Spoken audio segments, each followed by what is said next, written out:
Hello. Welcome, everybody. How are you doing today? Cluttered Drawer says centrism is based. No offense. Sure, but I'm not a centrist. Grim Jr. says, what's the point of this video? Correct me if I'm wrong, but I'm pretty sure Whick said himself that you don't get to determine where you fall on the political spectrum. Well, we're on trial. That's what's happening today. That's true. You don't get to determine where you fall on the political spectrum. But you also just can't make shit up and pretend that other people hold views that they don't actually hold. So I could say, for example, that you were MAGA and say, well, you're MAGA. But unless you hold policies that support the MAGA position, obviously not true, right? It's the same concept, but in reverse, right? You can't just wave your hand and pretend someone is on a portion of the political spectrum. But you also can't just declare that you're on a portion of the political spectrum. It really depends on your positions. And sometimes they're hard to weigh, right? Sometimes it can be a little dicey. But I don't think it is in my case. How you guys doing? Morally neutral. Nice to see you. Welcome to the show. Ooh, sorry, gang. I guess I've been feeling like drained recently. I don't know if it's I don't know what it is, but just tired, and I'm getting plenty of sleep. I don't know what it is, but we're here for content for you guys, so don't worry.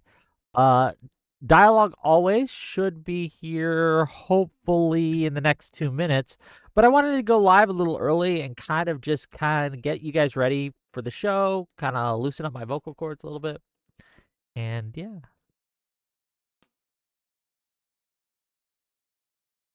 Grim Jr. says, but unless your views are extreme, wouldn't it be impossible not to have some centrist viewpoints? Well, it depends on what you define as a centrist viewpoint. Yes, I think most people have ideas or policies or positions that might be on the other side of the political spectrum. I think most people have at least one thing that's true of. But it's the preponderance of positions, right? Or though sometimes there are certain extreme positions that you hold where, like, I'll give you an example. You could be the most progressive, left-leaning guy that you've ever met, abolish the police, abolish prisons, Medicare for all, blah, blah, blah. But if you also believe that the Holocaust was based, then it doesn't matter how many progressive positions you have. I think that's an extreme position enough that you get to be on a different portion of the political spectrum. Does that make sense? I hope it does. Can you guys hear me, by the way? Is the audio doing well?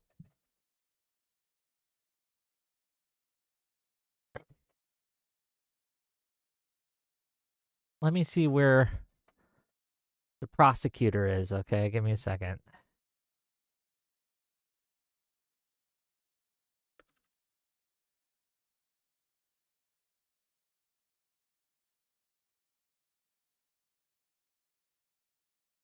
We should try to improve the whole legal system. Yes, but abolish prisons does not improve the legal system. Does that make sense?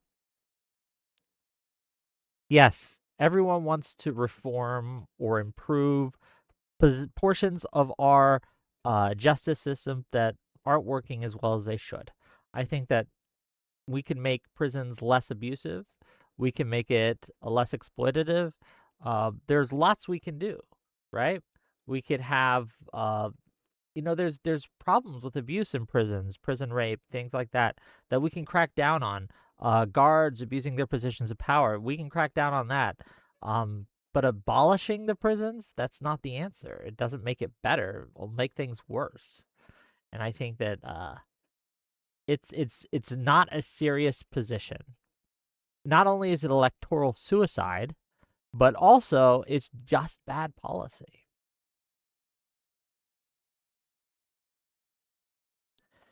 The AI thumbnails are so cringe. I like AI, okay? I have fun with it. I enjoy playing with it. So, you don't like them? That's okay. You don't have to. There's a lot of people's art I find kind of silly. I find the the standard thumbnail that people do with face, word, and like an arrow, I find that silly too. But it's not my thumbnail. They can do whatever they like, right? It's their thumbnails. If that's how they want to do it, by all means, be my guest.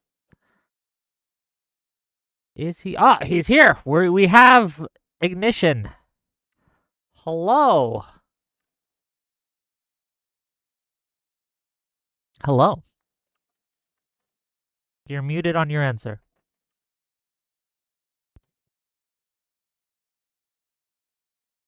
All right, can you hear me? I can now. How are you doing? We're live, by the way. Oh, good. Sorry, go ahead. I didn't mean to cut you off, whatever you were saying. No, it's fine. You're here. I'm just saying we're live so you don't say any slurs or nothing, okay? Or give me private information that you don't want other people to hear. Oh, yeah, I hear you're doxing people and stuff. I'm worried about that. Please don't dox me or send death threats to me. I'm very not strong Who are enough. they? Who are they saying I've doxed? I'm really curious. I don't know. I just happened to get the warning, and like right before, I'm like, oh, well, I mean, I hope not, because it'd be pretty boring to dox me. But cool. I don't dox people. I don't think I've ever doxed anyone. I'm trying to think. Yeah, I have no plans on doxing anyone. I've never doxed anyone. Though I will say that plenty of people on my show have gotten doxed, but it's by the snarkers, right? I know that Owlish, they were trying to dox Zoog when she was on my stream. They're trying to dox a few people, and that happens. So yeah, but me dox anyone? No. Well, to whoever these people are, I hope they don't dox me. I just thought it was funny because I'm like, I'm not that big to even worry about that. But No. Well, do you have a camera for us today? not today, unfortunately. Okay, so we're gonna get the green screen. I got you. Well, that's okay. Let me introduce the topic. Let me introduce the subject, and then I'll hand it off to you, and we'll get started. How's that? Cool. Oh, but before you introduce, well, no, Okay. go ahead. No, tell me what you're gonna say, because otherwise I'll be what is he gonna say? So I saw in your, I didn't get a chance to message you earlier. I saw in your thing that you thought I was accusing you of being a centrist. And no, I'm not accusing you of being a centrist. I'm saying that certain things you do play into the centrist playbook, and I don't think we are in a position right now to allow like something that's been messing up the Democratic Party for the last 10 to 15 years to continue. Okay. And like those type of plays can't work anymore Okay. or Well, shouldn't be. it works, right? Thank you for the clarification, but it's still kind of the same directional. You think I'm doing something that plays into the centrist playbook, and whatever that is. I guess we're gonna find out. And also, you think that that does not work, or we should not do that. And we're gonna get into it, and I'm sure we have a lot to say. Soy Pill might call in later. And gang, if you got problems with me too, we might open it up a little later for you to have your own accusations against me. After all, this is a trial of Whick. But first, let's introduce the show. Welcome, one and all, to yet another episode of Whick TV. It's a cross-ideological space where we come together to talk about issues both political and cultural, from the silly to the serious. And today, is the trial of Wick TV. Is he playing into the centrist playbook? Is he hurting the left with his uh, centrist actions, whatever they may be? We have some folks here that think so, and we're gonna hear from them. And yeah, so why don't you tell people who you are, what you do, and what exactly your problem is with me? Go ahead. All right. Hello. My name is Dialogue Always. I am just a regular guy on Twitter that sends a lot of tweets, but that's just pretty much all I do. Um, and that's pretty much about it. I kind of would like to get more into the conversation because there's nothing really that big about That's me fine. or interesting other than that. Um, but to start, I want to point out like the reason why I kind of came at you the way I came at you in Twitter is because I'm Can we noticing a pattern. Oh, Sure. sorry, go ahead. Can we just for context, can you Yes, explain when like the circumstances around that? Can you kind of like introduce my audience to the what happened from your sure. perspective? Go ahead. So I've noticed recently that you and Destiny and a lot of people on your side have been rightfully going after the DSA and a lot of the more far left where I don't want to scold like sound like I'm scolding you for that or anything because I think that's really good. I think honestly the DSA needs to be called out. I just think certain tactics that you use are tactics that were used in the past, and unfortunately, they were used by extremely dishonest people that would call themselves centrist, but would actually pretty much be just pushing right wing rhetoric, right wing ideas, or just be right wing but want to pretend like they're not right wing. And I'm not accusing you of that.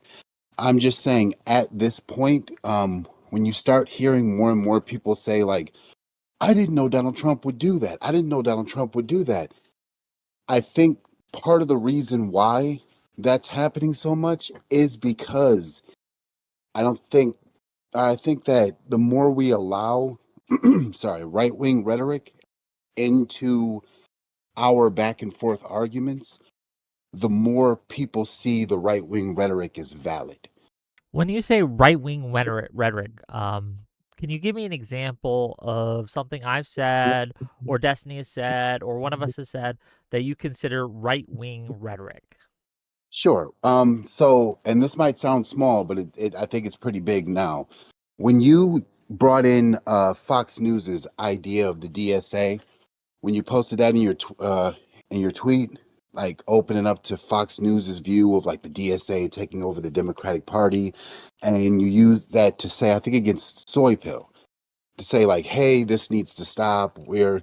This is calling it out. I think that is a problem because I think, in all honesty, after seeing how much the right lies and are willing to manipulate everything that we say and do, it's kind of like if you and your friend got into a fight and there's a third guy that genuinely just wants the two of you to die, and you either of you decide to use him as like somebody to help in the fight.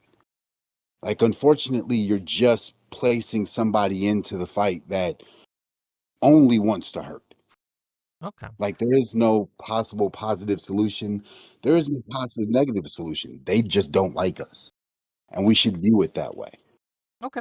Before I respond to that, I want to let my other prosecutor. We have a two-person prosecutorial team today. Soy Pill has had some issues with I think similar things, but I want to give him a chance to say his piece and see what the problem is from his end. Go ahead. Yeah, can you hear me okay? I'm on my phone. Yeah, I can hear you. Basically, Wick, my issue is when I see people promoting bad actors, harmful people, just the worst kind of like things that should be the furthest away from the ally, far beyond the like, should they be in the tent? It becomes these are like literal demons, in my opinion, because they have the right opinion once or twice a day. So Laura Loomer on Ukraine now, Fox News on DSA candidates. I worry that you're losing the plot, that you're brain poisoned by the narrative of how much we need to fight against a certain thing, whether that be Israel, whether that be left wingers, whatever it is. If you're promoting Fox News, if you're working alongside Nick Fuentes and you're like, wait, hold on, should I be promoting the narrative of a person who genuinely has the worst interests for me because they happen to have the correct opinion, but for the entirely wrong reason? They've arrived at the correct answer, but for the wrong reason. I think that you are putting the cart before the horse. You need to be more careful about that. And it doesn't mean your opinion's wrong. It means you're looking left and right, and you might be allying with the wrong people. I got you. Okay. I'll respond to soy pills first because I know he has limited time here. I don't agree that my quote tweeting something is promotion. I think that isn't me working alongside with them. I am simply pointing out that even Fox News is saying this. And my whole problem, I guess, or well, not the whole problem, but a large portion of my problem with people like Hassan and people like Kyle Kalinske and people like Kristen Ball and people on that side of the aisle is that they're giving the right wing talking points that they will be able to use against the Democratic Party in order to hurt us electorally. That's a large portion of my issue. So when I see them doing the thing that I told you guys would happen, I don't see a problem with me highlighting it and saying, look, the thing I'm said they were going to do, they are doing. So Can I give you 3 reasons why that's a bad idea to even lean towards Fox to do this? Go for it. So, 1, you get the exact opposite approach from anybody that is on the left. So, if you're honestly trying to get leftists, the people that you see, the DSA, the ones that are, defund the police, but they're saying defund the police in the sense of abolishing the police or abolish prisons or anything else like that. If you're trying to get those people on your side, you immediately lose them because they will toss you into the bucket of, see, he's leaning into Fox News. He is a right winger already, just trying to lie to us and claim that he's on our side because for the last 15 years at least, there has been a series of people that call themselves centrist or call themselves leftist that end up just being right-wing mouthpieces that do the same thing that you're doing. So even if you're doing it sincerely, you're already destroying your own chance of getting people that are on your side. That's the thing. I don't think they're on my side. I don't think the people who want to abolish prisons in the DSA, the far left, I don't think they're on my side. We're not on the same side. I disagree with that. We might have a common enemy in Trump, but I don't think they are on my side. Well, that's what I'm saying, the common enemy part. I'm not saying that they're going to suddenly walk lockstep with you, but you still do need them at the end of the day. Because you're not. Yeah, because unfortunately, at the end of the day, we've been shown at least 3 times that when it comes to normies and when it comes to people that are in the middle, they're not exactly going. It takes 1 or 2 dumb things from the left to immediately move them to the worst possible right possible. We've been shown that. I don't think We're that's no longer. I don't think that's true, and I don't think it's accurate. But finish your point, and then I'll explain why. But go ahead. Okay. We're no longer in a situation where we can say like, oh, okay, well, let's just tell the right that we're not with them. They're against us. And then eventually the right and the centrist will not put us all in the same bucket regardless. They're going to do the same. They're going to put us in the same bucket regardless of what you say or do, especially if you lean into anything the right has to say when it comes to this particular issue. Yeah, I just reject the notion that there's nothing we can say or do to win over a large portion of the undecided, kind of middle of the road, moderate voter. I reject that notion that there's nothing we can say or do. So that's one. So Wick, I want to be clear because I agree with your idea that people with bad ideas are going to make us look worse. I've made a whole video on this of how I hate it when people that are my allies, have the worst optics ever and give the right wing like the loaded gun, essentially, right? The difference is one, when you're promoting the right wing, and I do think you're promoting them by quote tweeting Fox News and not saying what you said now, but just saying like, look, like I told you this would be bad for us. Not, hey, Fox News is fucking dog shit and they're able to take these narratives and this is bad. We should push against this. But literally just, quote tweeting it the same way you might against, again, like a Nick Fuentes or any of these other people. You are, like Dialogue says, nice to meet you, by the way, said, like, you're making it so when people look at you and it's like, wait, hold on. He like quote tweets Fox News like uncritically. Like that is more likely to drive people away too. And also, what you're doing is you're taking the thing that's made easier for them, the attacking the left wing, and you're amplifying it. You're making it even easier. You're like, you know what? Let's keep doing that. Let's make this narrative bigger than it already is.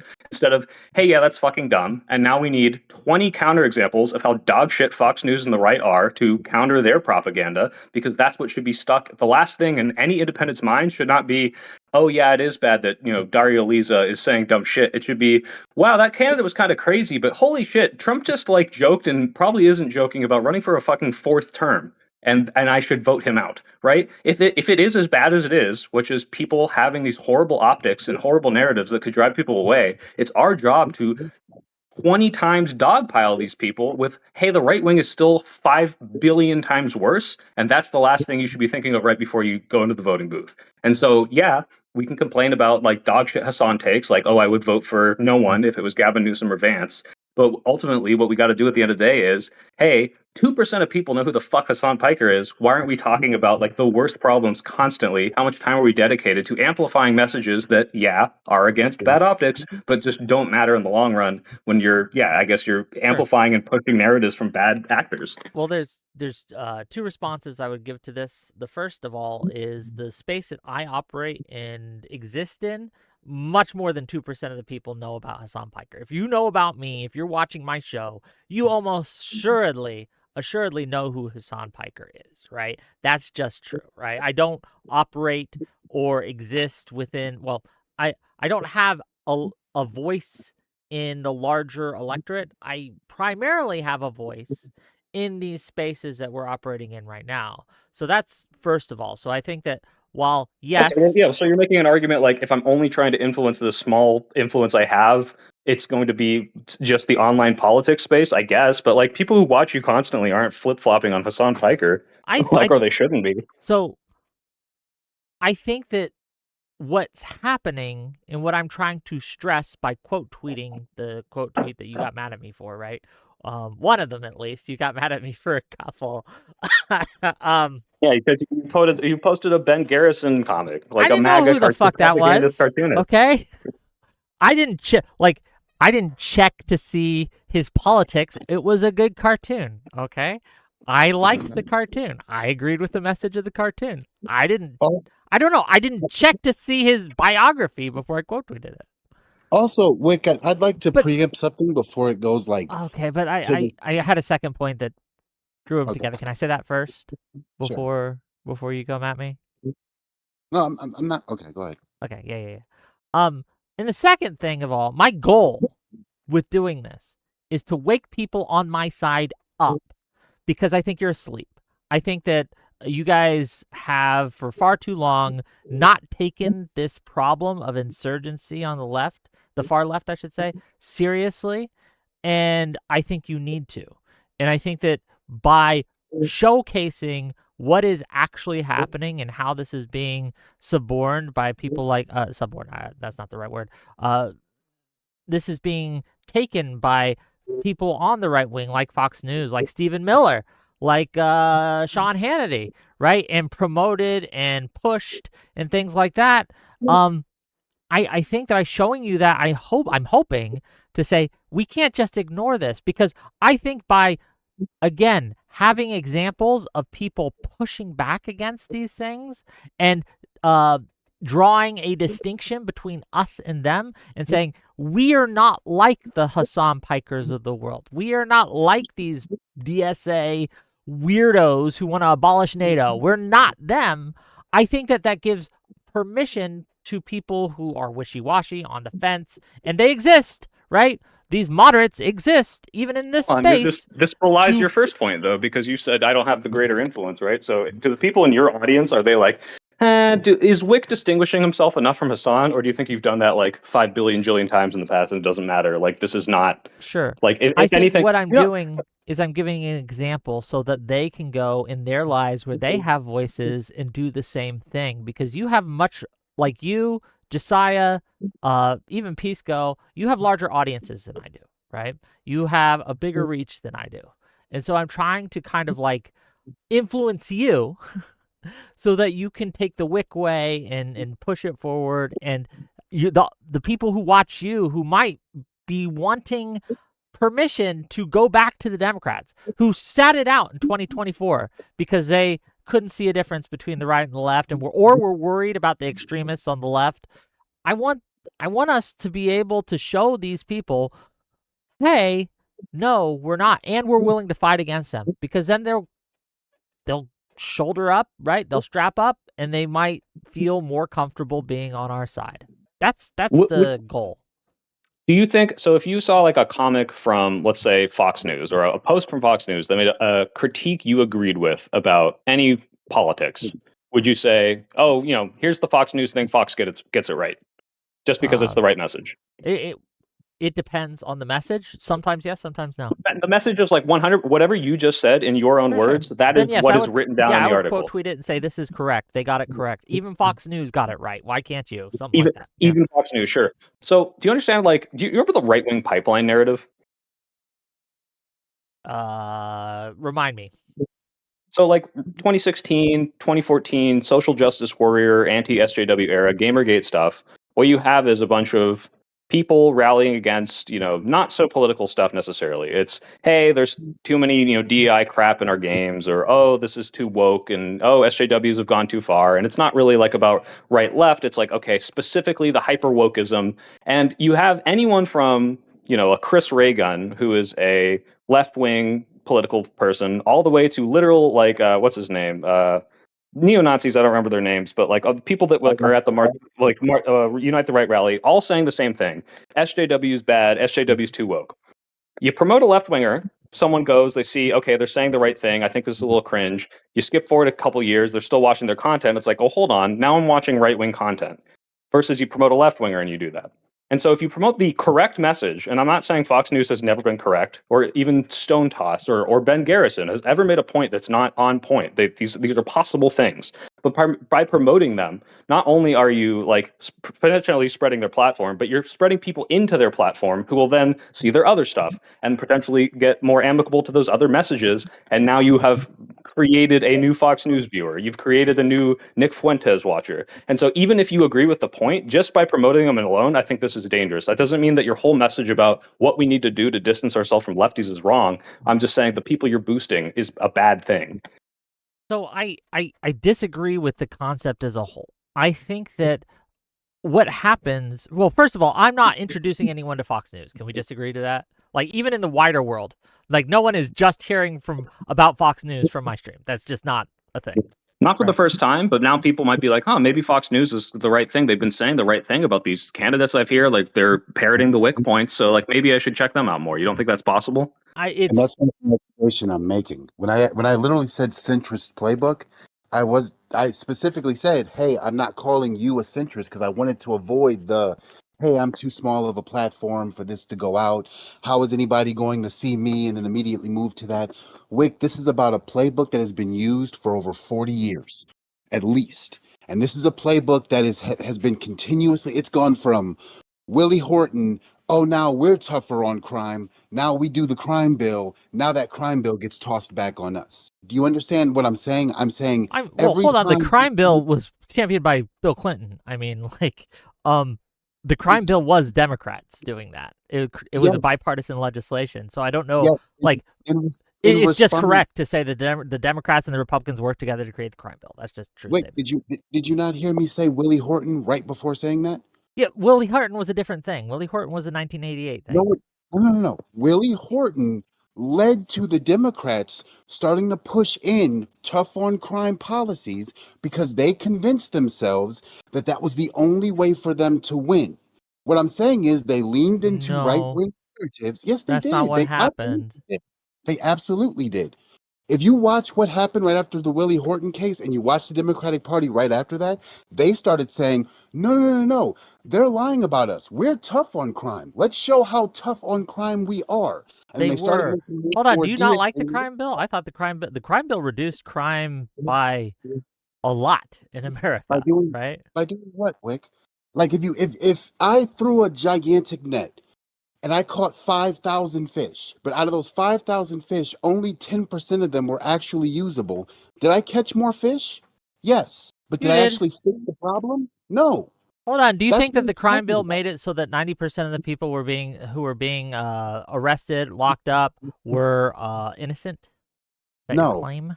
What? No, my claim is when you throw people in prison, regardless of whether or not they're innocent or not, you throw people into a place that has so many different problems that they come out with mental health issues that make them, and also put them in a system Sure, I that agree we makes it should have harder and prison harder for reform. them That to is move on. true.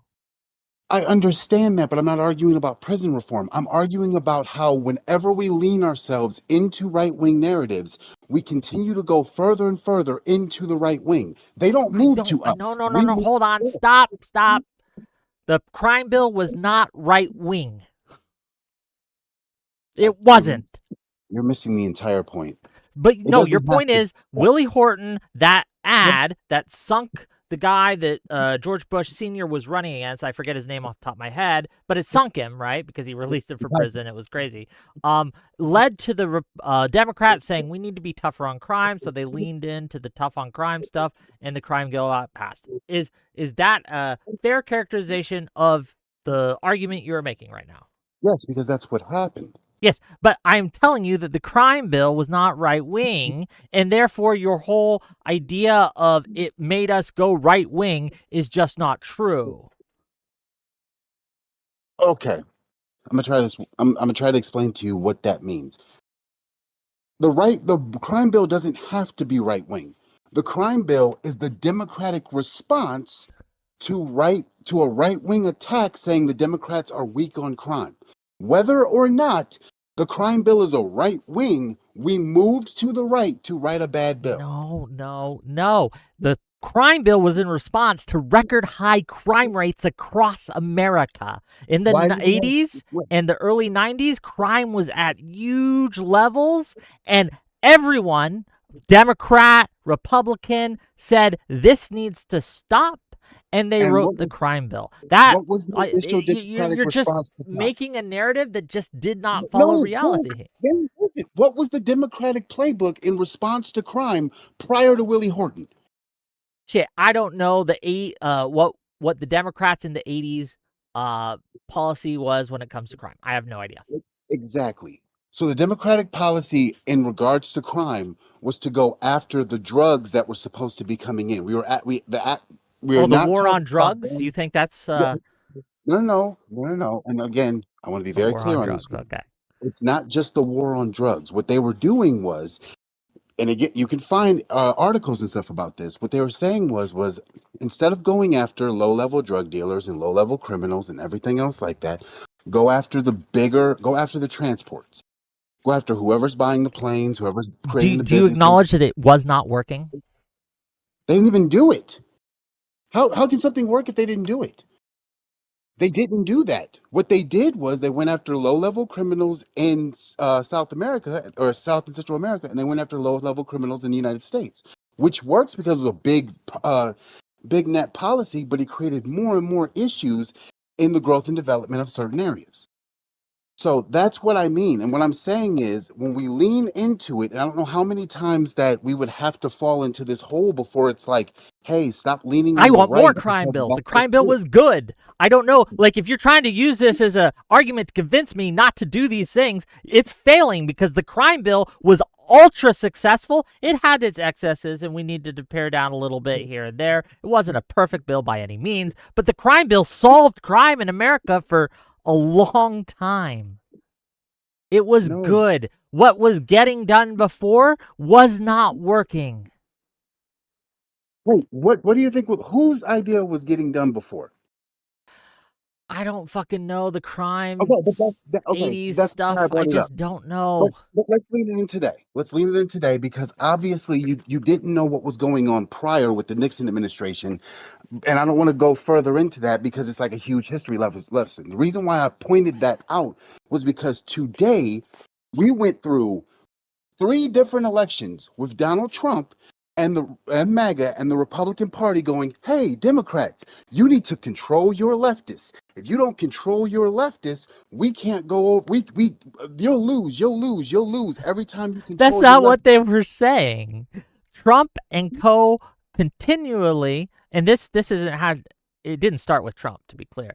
But Trump and Libs of TikTok, MAGA, that whole ecosystem continuously use far left extremists that are not affiliated with the Democratic Party to to paint the Democratic Party as far left extremists, which helps them win.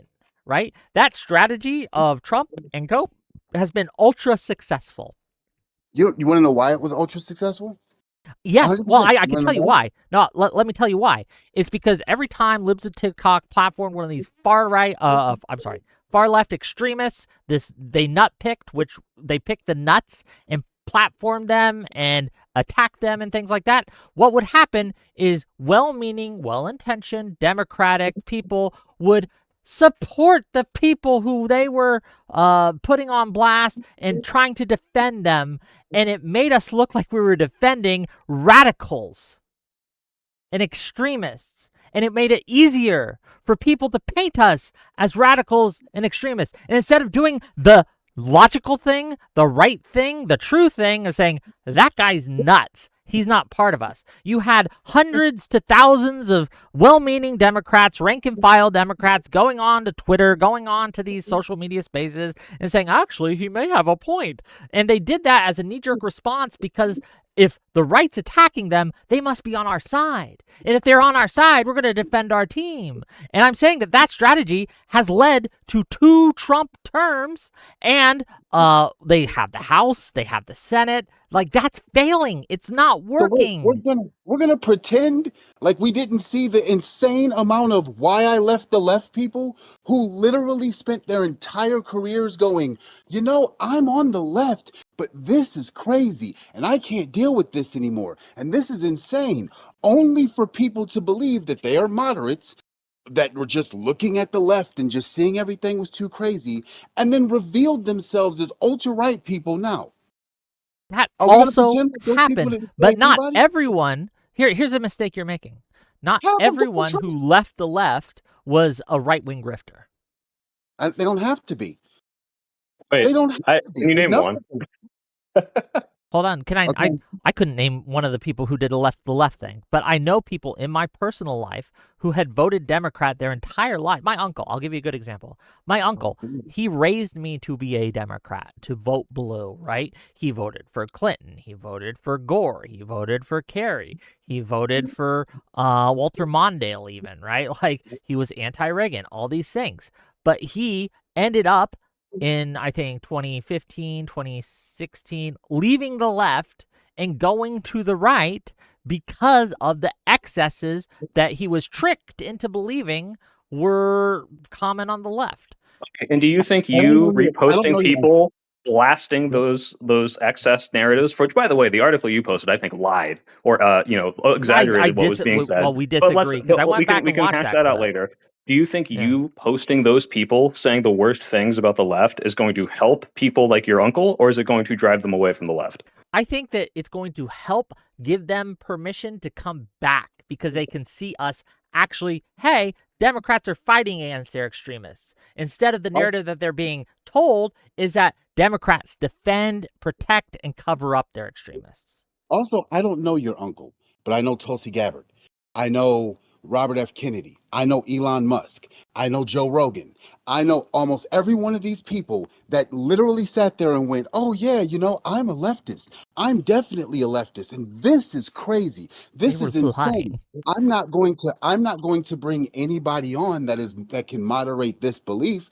I'm going to say this is insane. I'm going to open my platform up to every single right winger that leaned against me, that leaned with me, and I'm going to pretend like I am the middle ground, open-minded leftist that is just seeing something crazy in my party and nobody's responding to it. And what they ended up doing was they ended up replacing the people who were genuinely in the conversation, arguing with the left, trying to point out that, hey, we're not like our whole entire party is not these people, but they got drowned out by all the people who literally just leaned in their left into right wing.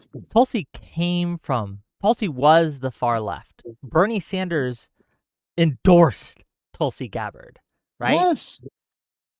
You understand? And a lot of us were saying back then, hey, this person seems off. This person doesn't seem like someone we should support. We should probably push back against this person. But no, we can't punch left. No, showcasing any kind of negative information about Tulsi Gabbard is just helping right-wing narratives. And so Tulsi Gabbard was able to get influence and power and take a lot of people with her when she went to the right. Jesus Christ, why are we doing this again? Who did Tulsi get famous punching? What was her biggest moment, and who was she swinging at? Clinton. No. She swung against Clinton, I promise you. No, her biggest moment was swinging against Kamala Harris. Yo, that was 2020. You don't remember what she was saying back in 2016, 2017, 2018?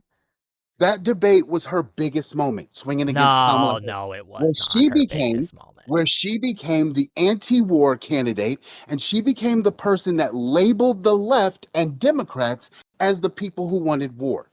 That was the thing that sent her to Joe Rogan's platform. That was the thing that sent her side by side with Elon Musk. And that's the thing that placed her into Trump's cabinet. It's also the reason why so many people on the right wanted to blame Tulsi Gabbard instead of Donald Trump when they started going to war. I don't understand why you're not seeing because it. You're acting as if history started in 2020 when it didn't. Tulsi Gabbard was a force in politics for a lot longer than that and has always kind of been a grifter, okay? I told you when this narrative actually started in the 80s, and we started going back and forth about that, but I don't want to have to keep going back to the 80s because there's a lot of stuff that you were wrong about look, you were using the crime bill as evidence that the Democrats went to the right because of the the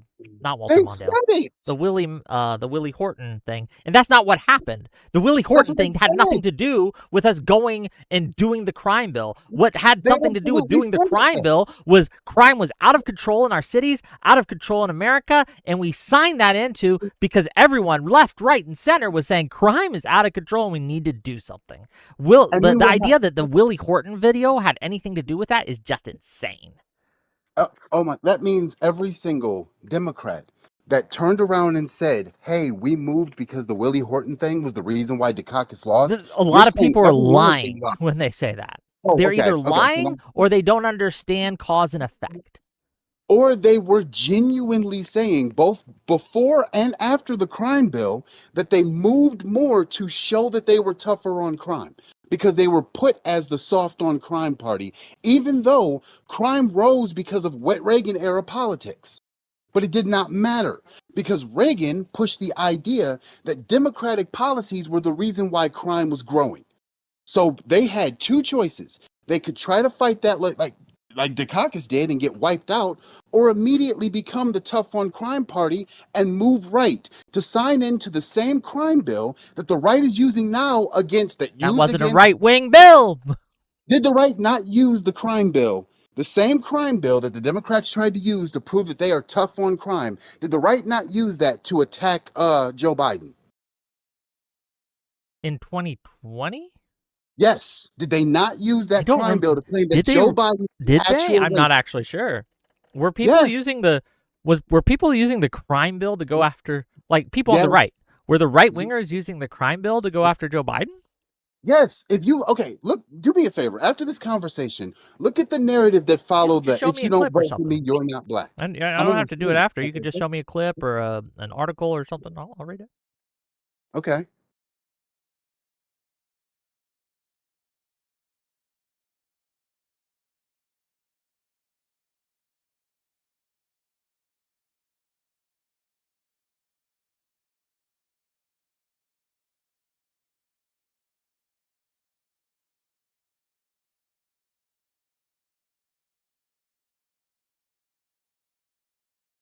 I'm holding tight. I don't want to start a new fight until you guys finish. Okay. I Go mean, ahead and start it because let's say that it's they gonna. did. The crime bill was a good thing and good for America. Whether or not you think the crime bill was good for America, that's not the argument that I'm making. The argument that I'm making is constantly the left and Democrats, whenever the right makes a criticism about us, instead of us saying, F what the right thinks, which is what we should be doing, F what the right thinks, let's just have our battles here. We keep going, oh, well, the right's saying this. Let's respond by going, oh, even the right's calling this out. And we end up losing or moving further right. It doesn't matter if the Democratic Party wins if they Can end up can doing just the a same sanity thing. check. Just a sanity check. Since the 90s, let's say from 90 to 2026, overall, do you think that the Democratic Party has moved to the right or moved to the left overall? The Democratic Party as a whole, Yeah, on every single subject. just I, holistically overall.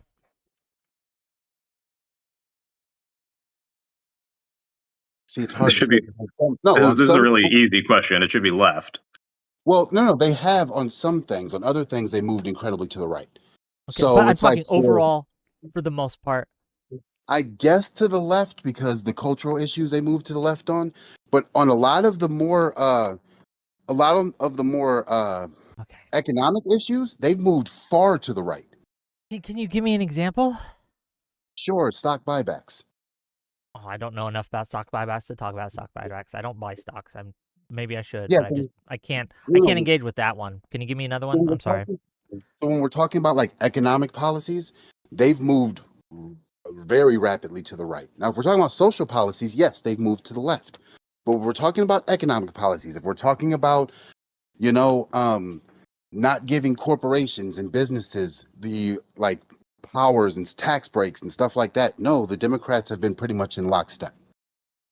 So it depends on the best. I think that's an overstatement, but that's another conversation. But why are you asking it at all, Whick? Well, because his whole thing is that every time that the right pushes back against us, we go to the right. And that's a narrative that a lot of the far left has used to paint the Democrats as overall kind of a right-wing party. And so I just wanted a sanity check to see if you'd be able to answer. I like you correctly identified, I think, a trivially easy question. Since the 90s, has the Democratic Party moved primarily to the left or the right? And he's kind of wishy-washy on it, which is hard for me because I think that like any honest actor can look at the parties and see that obviously overall the left has the Democratic Party, the Democrats have moved Well, sure, left on but most just to issues. help out here, like the reason he's frustrated is you like look at like the border bill, which was technically us being like compromising. It was bipartisan, but you look at it and say, okay, but this is far to the right of what the left had been doing before because the right I has don't. shifted the narrative. The right has dictated where we have to be on that. And he's Yeah, saying I the don't. same about I the just. crime bill, where it's like left wing on policies on crime Oh, don't okay. work. Crime's out of control. You guys need to move right on this, right? Like that was what in his eyes, the right Sure. shifting the left to the I right don't because think. we Yeah, were yeah. capitulating to their narrative. But look at the border bill. That's another example. Obama had very strict border regulations. So did Clinton. Like the fact that we moved, like the idea that we moved right on border issues, maybe compared to when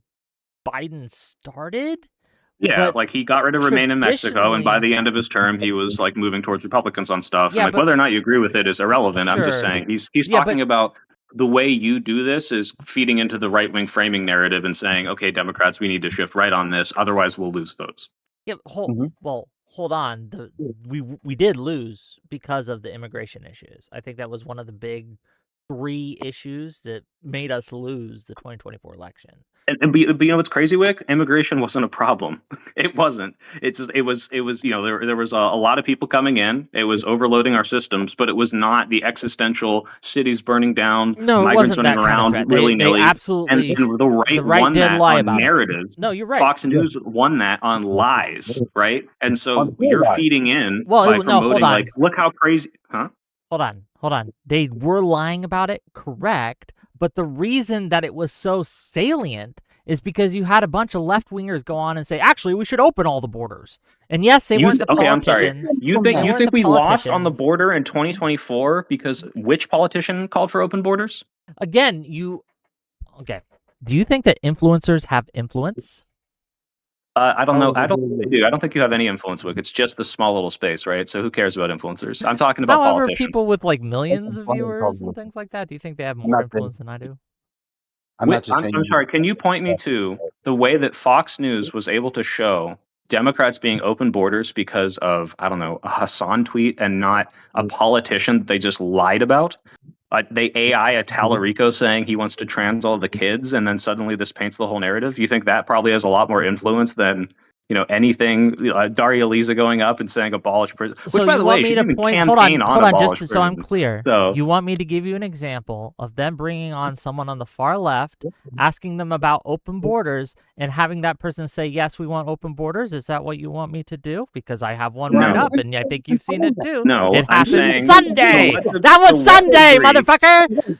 Well, first of all, that was before 2024. But I'm saying you're saying we lost because leftists said open borders and not because okay. Fox News. That wasn't the had only more reason, influence? obviously, but it did not help. It hurt. I didn't say it helped. Nowhere in this conversation, Wick, have I ever said you can't criticize the left. I criticize the left all the fucking time. I'm not asking you not to punch left. I'm saying if I think you're he right is, about the though. left, well, okay, well that's his opinion. I'm saying if you're, how much time are you dedicating to it? Who are you allying yourself to do it with?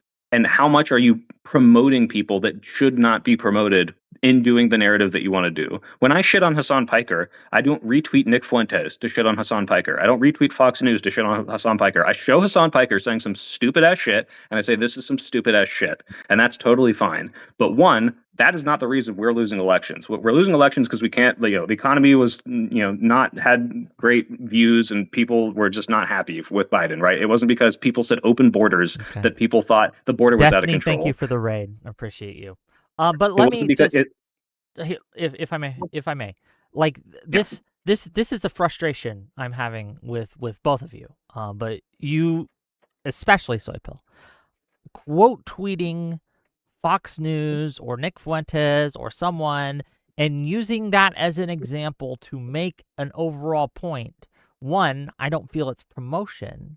And two, I think that it's necessary and good to say, hey, look, this is what the right is doing.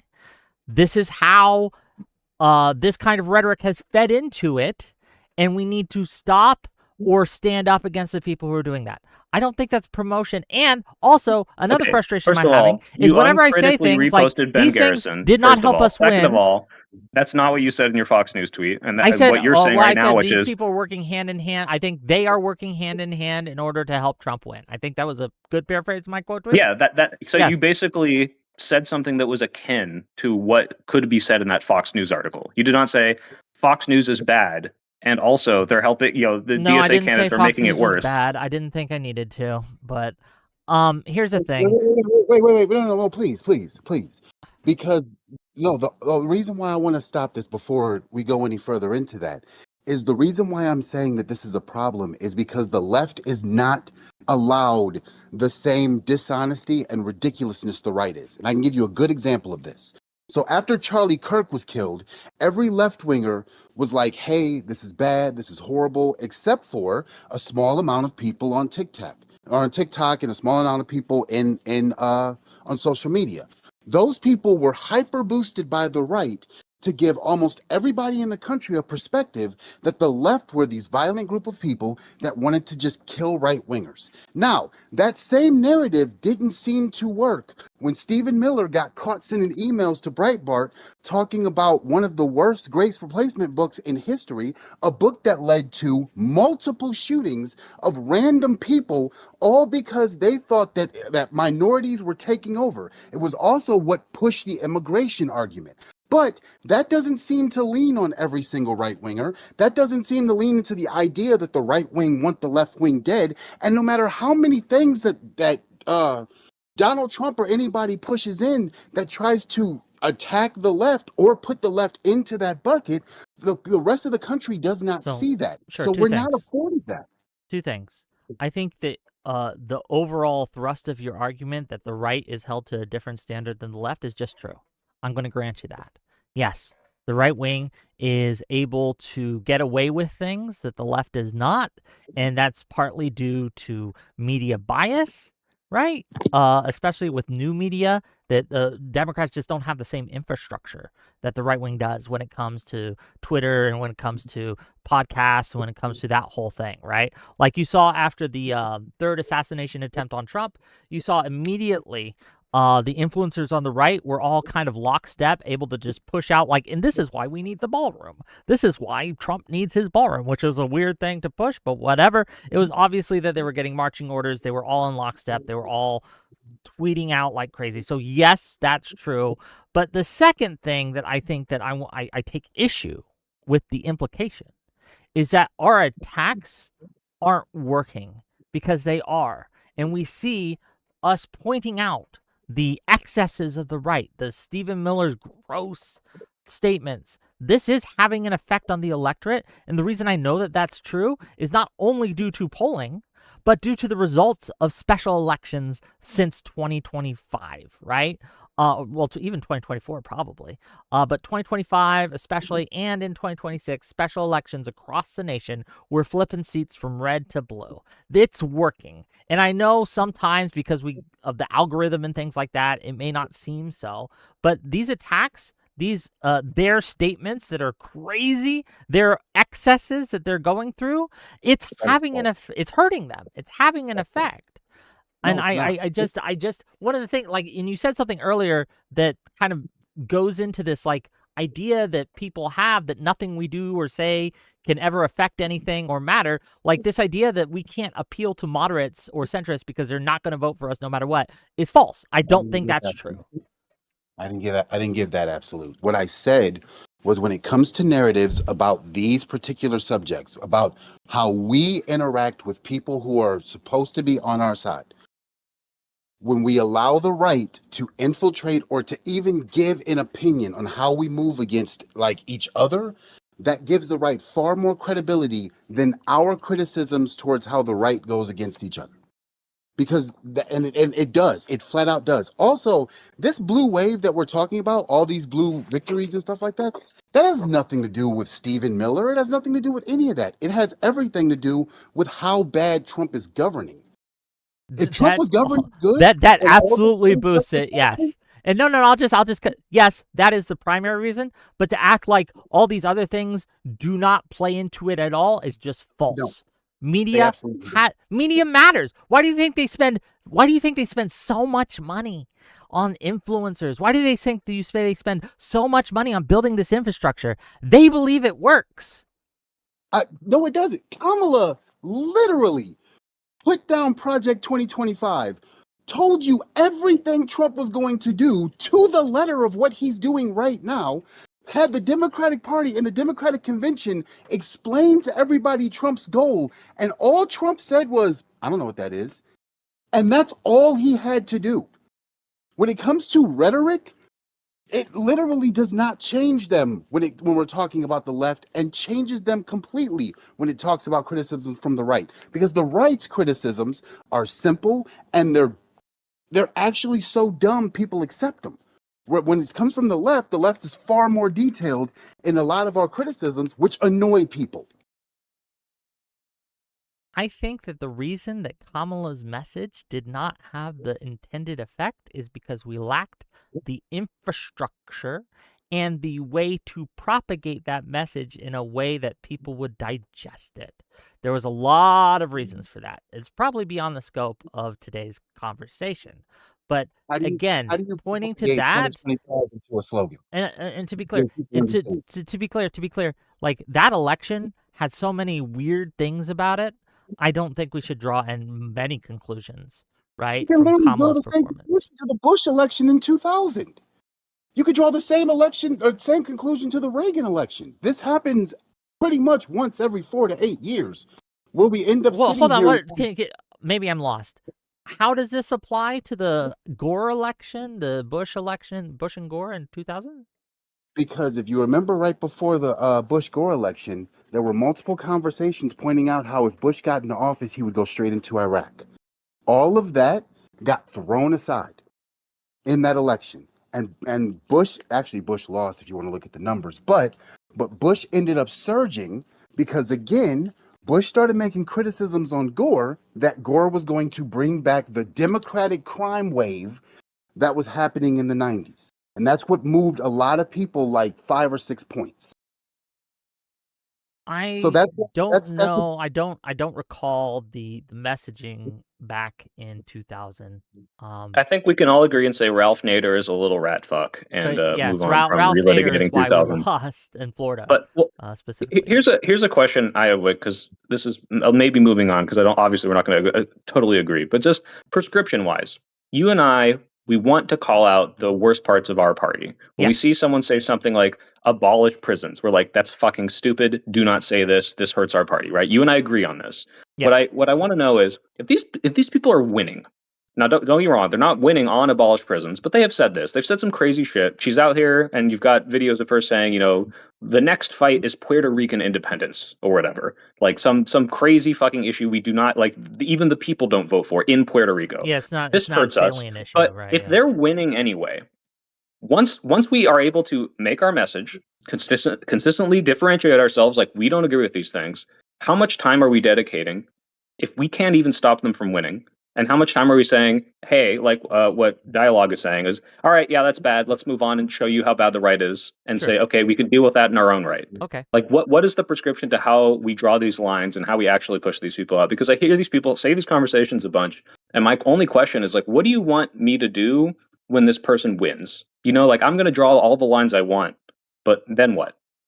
So it really depends on like who we are talking about specifically. Like I don't like El Said, but when he wins, vote blue no matter who, because he doesn't have a Nazi tattoo and he hasn't raped anyone that I'm aware of, right? So there's that. But when it comes to people like Chevrolet, right, who have said some of these, whose organization that she built, the CUAD, said that their goal is to destroy Western civilization, right? That's a direct quote from what they put out themselves, right? These people, we should not seat them.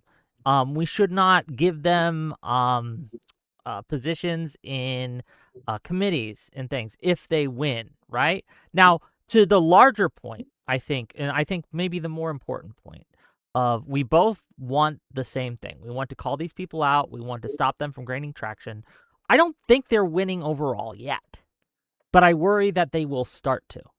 They are gaining some traction, and they are ascendant in some elections, but overall, moderates and normies and just normal progressive people are still vastly outnumbering them, vastly outperforming them. It's something that I'm calling this out now because it's small enough to stop now. And if we wait till they do start actually winning, and how are you going to stop it, Wick? I think that the first step is to get people to acknowledge the problem and the potential severity of the problem. I'll tell this to Josiah, and when I tweeted back and forth with him, right? Because he asked a question similar. He's like, "How much of my time should I dedicate to pushing back against the left?" Right? And and this was a bit facetious, but bear with me. I said for every 100 Trump bad videos you do, you should do one Hassan bad or the left bad, right? Or the far left bad. I think that's a fair ratio. But here's the thing. He fails that ratio. The 100 to 1. I think that's a reasonable ratio. Do you just disagree? No, it's a reasonable ratio. Yeah, I he might even fails up it that a little bit. ratio. Wick. He Or fails that ratio. Can we just sit with this for a minute? He no, fails I- one of the easiest to meet ratios that you probably can of 100 Trump bad videos to 1 Hassan bad video, and you can't, like, that's a problem. And did you see Brian Tyler Cohen's tweet today, or maybe Instagram post? Let me get it up. Hold on.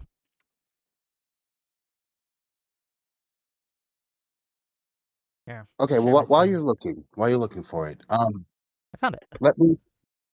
let me genuinely try to tell you what would be a bet. Or let me Let me read this before I forget it. Before we go off it. This is Okay. a post saying, "Oh my God, Netanyahu gives orders to Marco Rubio and Pete Hegseth at Lindsey Graham's funeral," and Brian Tyler Cohen is saying Netanyahu appears to is retweeting it or promoting it. Oh my God, Netanyahu appears to give orders to these people. Like this Zog posting he's doing is a fucking problem. Wait, Zog post. Wait, Ben. Okay, maybe this is Zog posting for me. Marco Rubio literally said we had to go to Iran because like Israel forced our hand, right? Sure, but that's a different thing than Netanyahu giving orders. Right? Let me ask If a country forces you into position, that's different than Netanyahu giving you marching orders and you just saying, yes, sir, and going off. These are different things. Let me ask you something, Wick. Do you ahead. think I'm telling you, or I'm asking you, not to go after the left? I just want to make that clear. See, Do you think I'm asking you not to go after the left? I think that you may not. I think the results of going, like, well, let me just ask you, what would be an appropriate way that you would think that it's okay for me to go punch left? What would be appropriate where you say, well, I'm not hurting anything, I'm actually doing good, you're fine with it? Just punch left. Don't reach into right-wing rhetoric. Don't reach into right-wing I still don't know what publications. right-wing rhetoric is in this case. Like, don't use Fox News Posting for a your Fox News article. Okay, that's not. Okay. Oh my God! If they say something that's true, and I use it as an example, again, that's not right-wing rhetoric. Like, why are we giving? It's literally right-wing Why are we giving rhetoric. something that's true and saying this true thing is exclusively right-wing? No, it doesn't mean this true thing is exclusively right-wing. What it does say is to everyone, I'm leaning still to the right to attack left. That's what it shows. It shows that you're willing to lean into the right, which means you're also willing to lean into, and this is what almost everybody on the left sees in one way or another, which is why I say it's counterproductive to do it. It also means you're going to lean into the right on like almost every one of the dumb attacks that the right use, as in, I don't I'm think going that's to lean. true. It does. Wait. Whenever you criticize a What leftist, dumb attack have I leaned into on the right?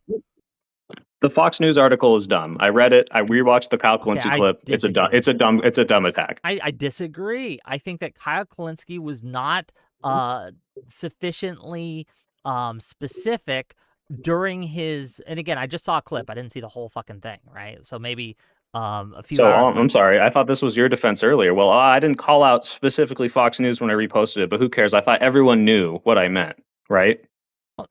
No, that's not what I said. I said I don't think I have to give a disclaimer to every time I quote tweet Fox News that Fox News Yeah, and bad. in his clip, and you can go watch it again if you need to, when he says MAGA, MAGA, MAGA, MAGA, MAGA, MAGA's bad, Trump bad, MAGA bad, and you're like, I think he means Democrats. No, he said that the government of America is a fascist something or other, right? I forget the exact quote. And I think that it plays into the both sides rhetoric. And the reason I know he's doing this is because of the other things that he has said for years, right? About the Democrats, about the Democratic establishment and things like that. I do not think that Kyle Kalinske, that's who we're talking about, So he can specifically right? call out the current admin, say MAGA, say Trump, say the current admin, say America's run by fascists, they want fascism, not mention Democrats, and that's not good enough. That's not punching right well because he didn't specifically say, by the way, and Democrats are perfect. And also have to say Democrats are perfect. What he does is, again, this rhetoric builds his whole both sides bad bullshit that he has been on for over a decade now, I believe. And to act as if in this one time, right, he didn't actually mean that. He meant only MAGA. I don't believe that, man. I don't think that's true.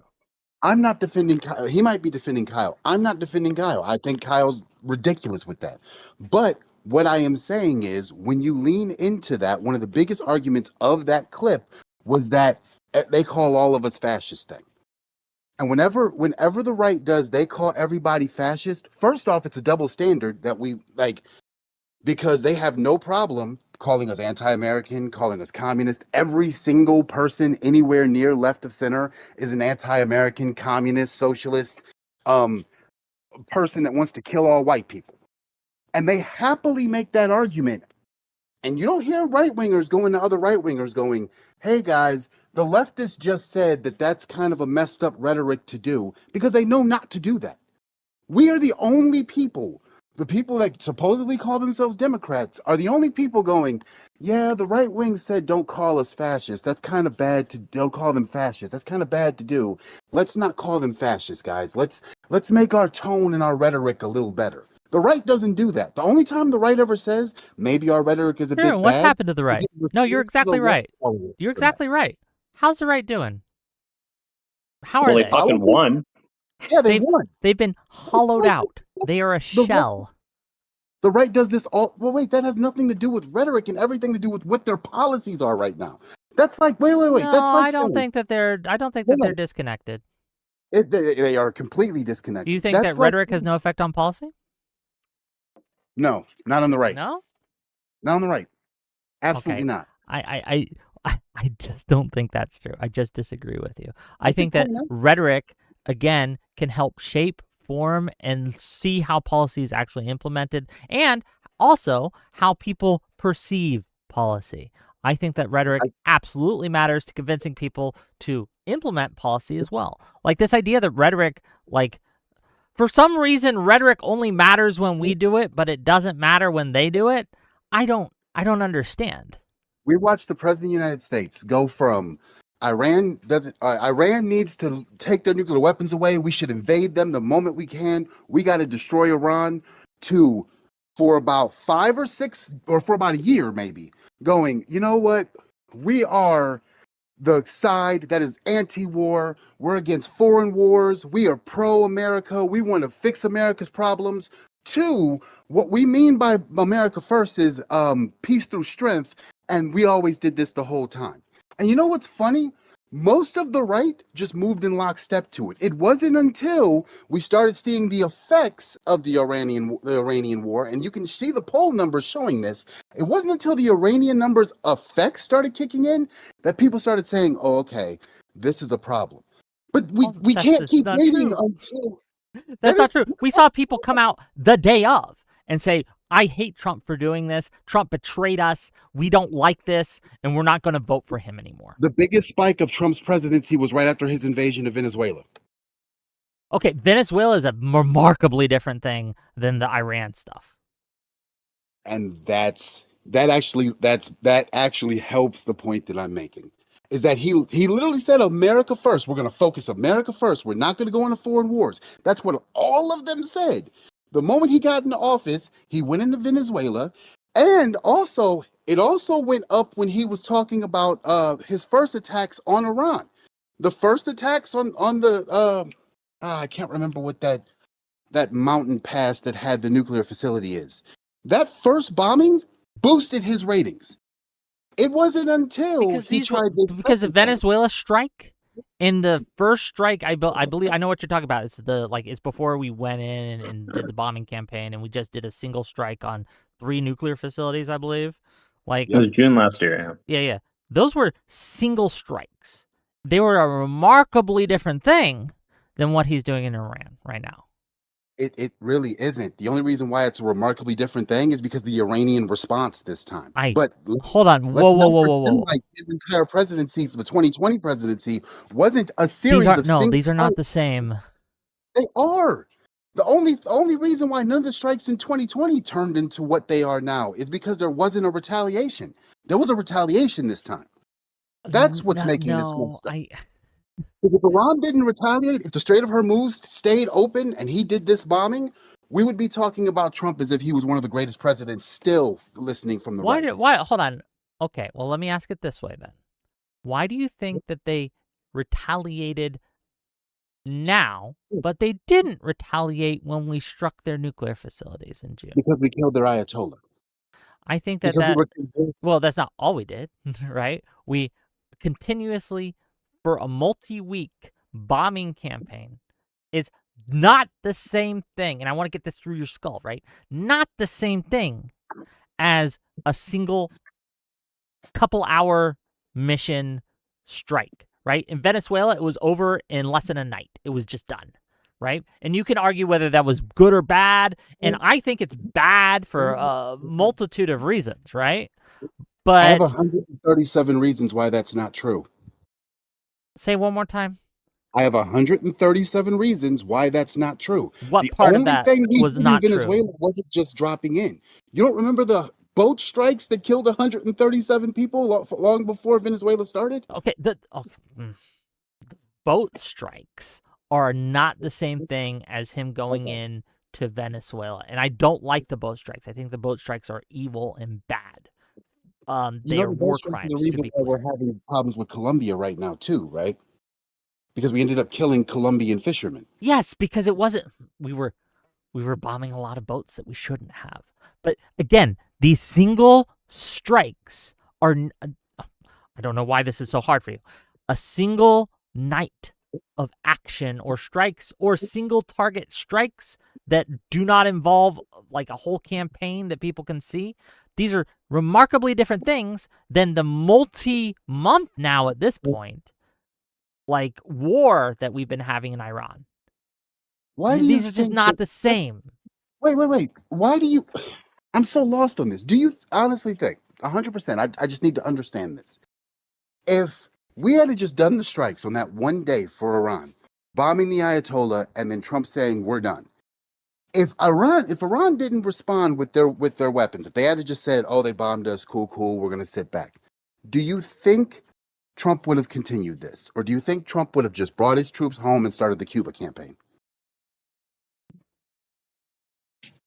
Do I think if he had been successful in day one of the strikes in the Iran war, would he have stopped the Iran war? Yes, I think if he had been successful, he would have stopped. And he would have started going towards the Cuba campaign. The only reason why he's still in Iran is because of Iran's response. So Iran dictates how much longer this war went. I mean, not us. It's not the only reason. It's because our strikes weren't effective, right? In what we actually wanted to do. We got back down. Yes, Iran's response, closing off the Strait of Hormuz, made it pretty obvious that we had to stay in here. But it's just this is such a surface level of analysis of things, and we can have a debate about the Iran war if you'd like. Again, I'm against the Iran war. I don't want us to go into the Iran war. The Iran war is bad for a multitude of reasons, right? That said, I think that, again, trying to equate the Venezuela action to be the same thing as the Iran war is just not true. And this is a problem I'm having. I see people in my chat. I'm not saying you're doing this, but I see people in my chat, right, saying, you're defending Trump and the Republicans by seeing these things are different. And this is a problem. And every time I try to say something that's just true, people are like, you're helping the Republicans and MAGA. No. I'm saying what's actually true, and I'm not going to back off of that. You're missing the point of what's being made. No, because the attack on Obama, the attack on Biden, was it the fact that, because the attack on Biden was that Biden did his strikes on the Houthis. Do you remember that? Do you remember them saying that was Biden's movement in the foreign wars and everything else? But Biden's attack on the Houthis were single strikes. Yeah. They weren't big strikes. That wasn't a giant war. But that was labeled against Biden as Biden being another example of a war president. Trump used that saying, No. Trump didn't use this. Trump didn't use this. He might have too. Who used this? Which side? Both. Well, the left. The far left. That's what they used to paint Biden as a warmonger. Wait, our conversation right now is talking about how the right gets away with rhetoric. That's the argument. It's because the far left helps them do it. You don't wait. You don't think that it's because the far left, and I'm wicking out, gang. I'm wicking out. This is crazy making. It's because the far left helps promote and push these narratives working hand in hand with the Trump administration in order to paint Biden and other Democrats and the establishment as bad in the same way or worse than MAGA is. And until we can call that out, until we can punch left, until we can point out that this is the dynamic that's at play, this is what's happening, we are going to fail because we have motherfuckers stabbing us in the back 24/7, just knifing us in the ribs. And when I point out, hey, maybe you shouldn't do that, well, no one's saying you helping can't punch left. Why are you helping the Republicans? And I'm going crazy.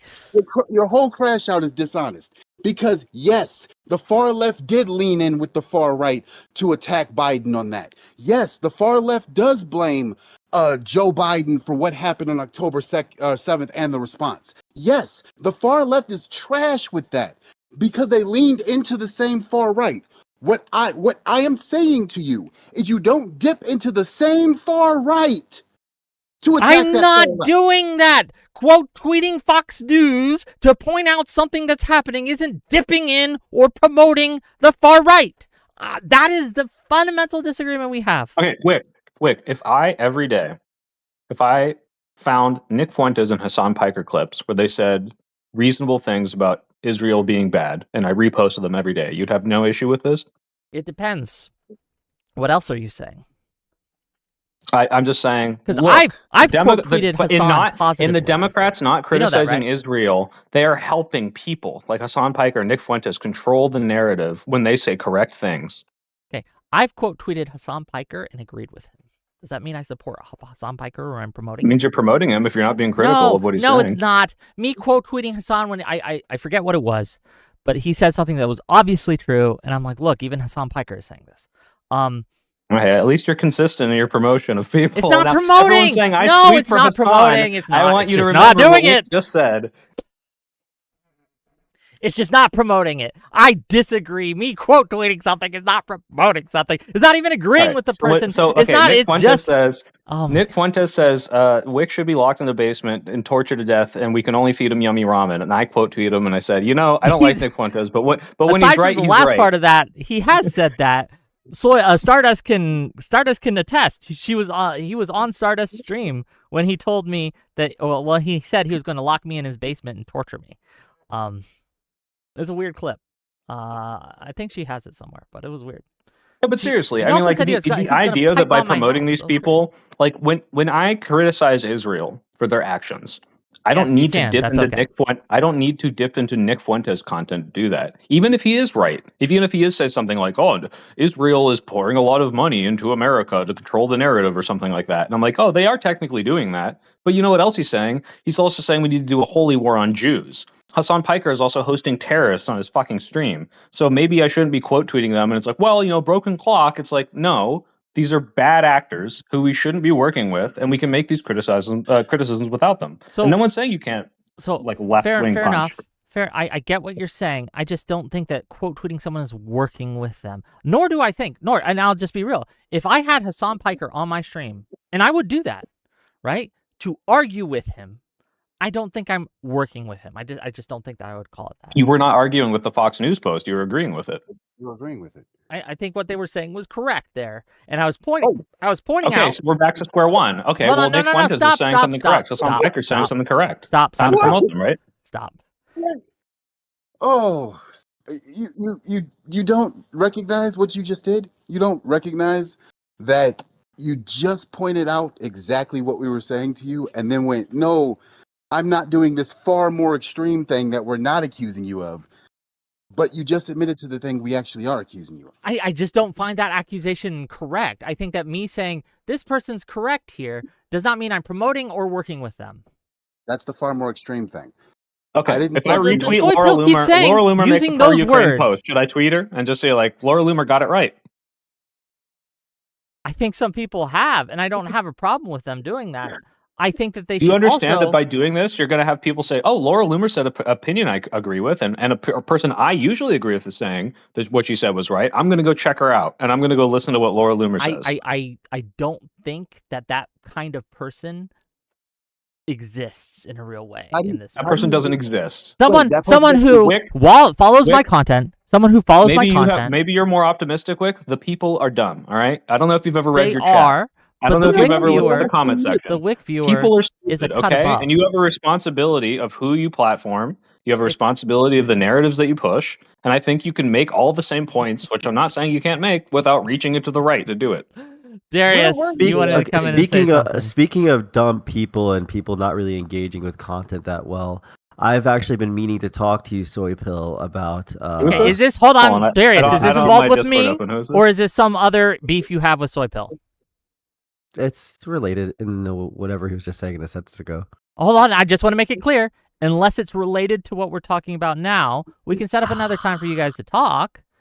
But this isn't come ambush Soy Pill hour, right? It's about the College Democrats of America stuff. Yeah. I mean, Oh, you mean Soy Pill? It's up to you whether you want to engage with it.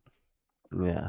I don't know what possible productive conversation we could have here, given what I've heard about you, sir. It could be about how you engage in the content itself. That would be mostly the conversation. It doesn't matter what you've heard about me. I mean, you could just kind of like just hear me out and then move on. I don't even know why you started off that. All right, I'll hear you out. Go ahead.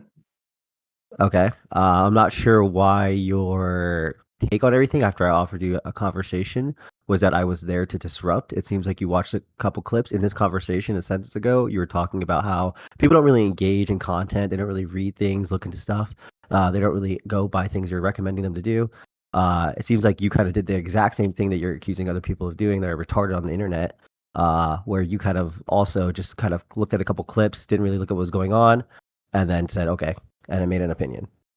I don't know how you could. I don't know how. How many hours of my your stream should I have watched to form a more correct opinion? 30 minutes, maybe 15 minutes actually.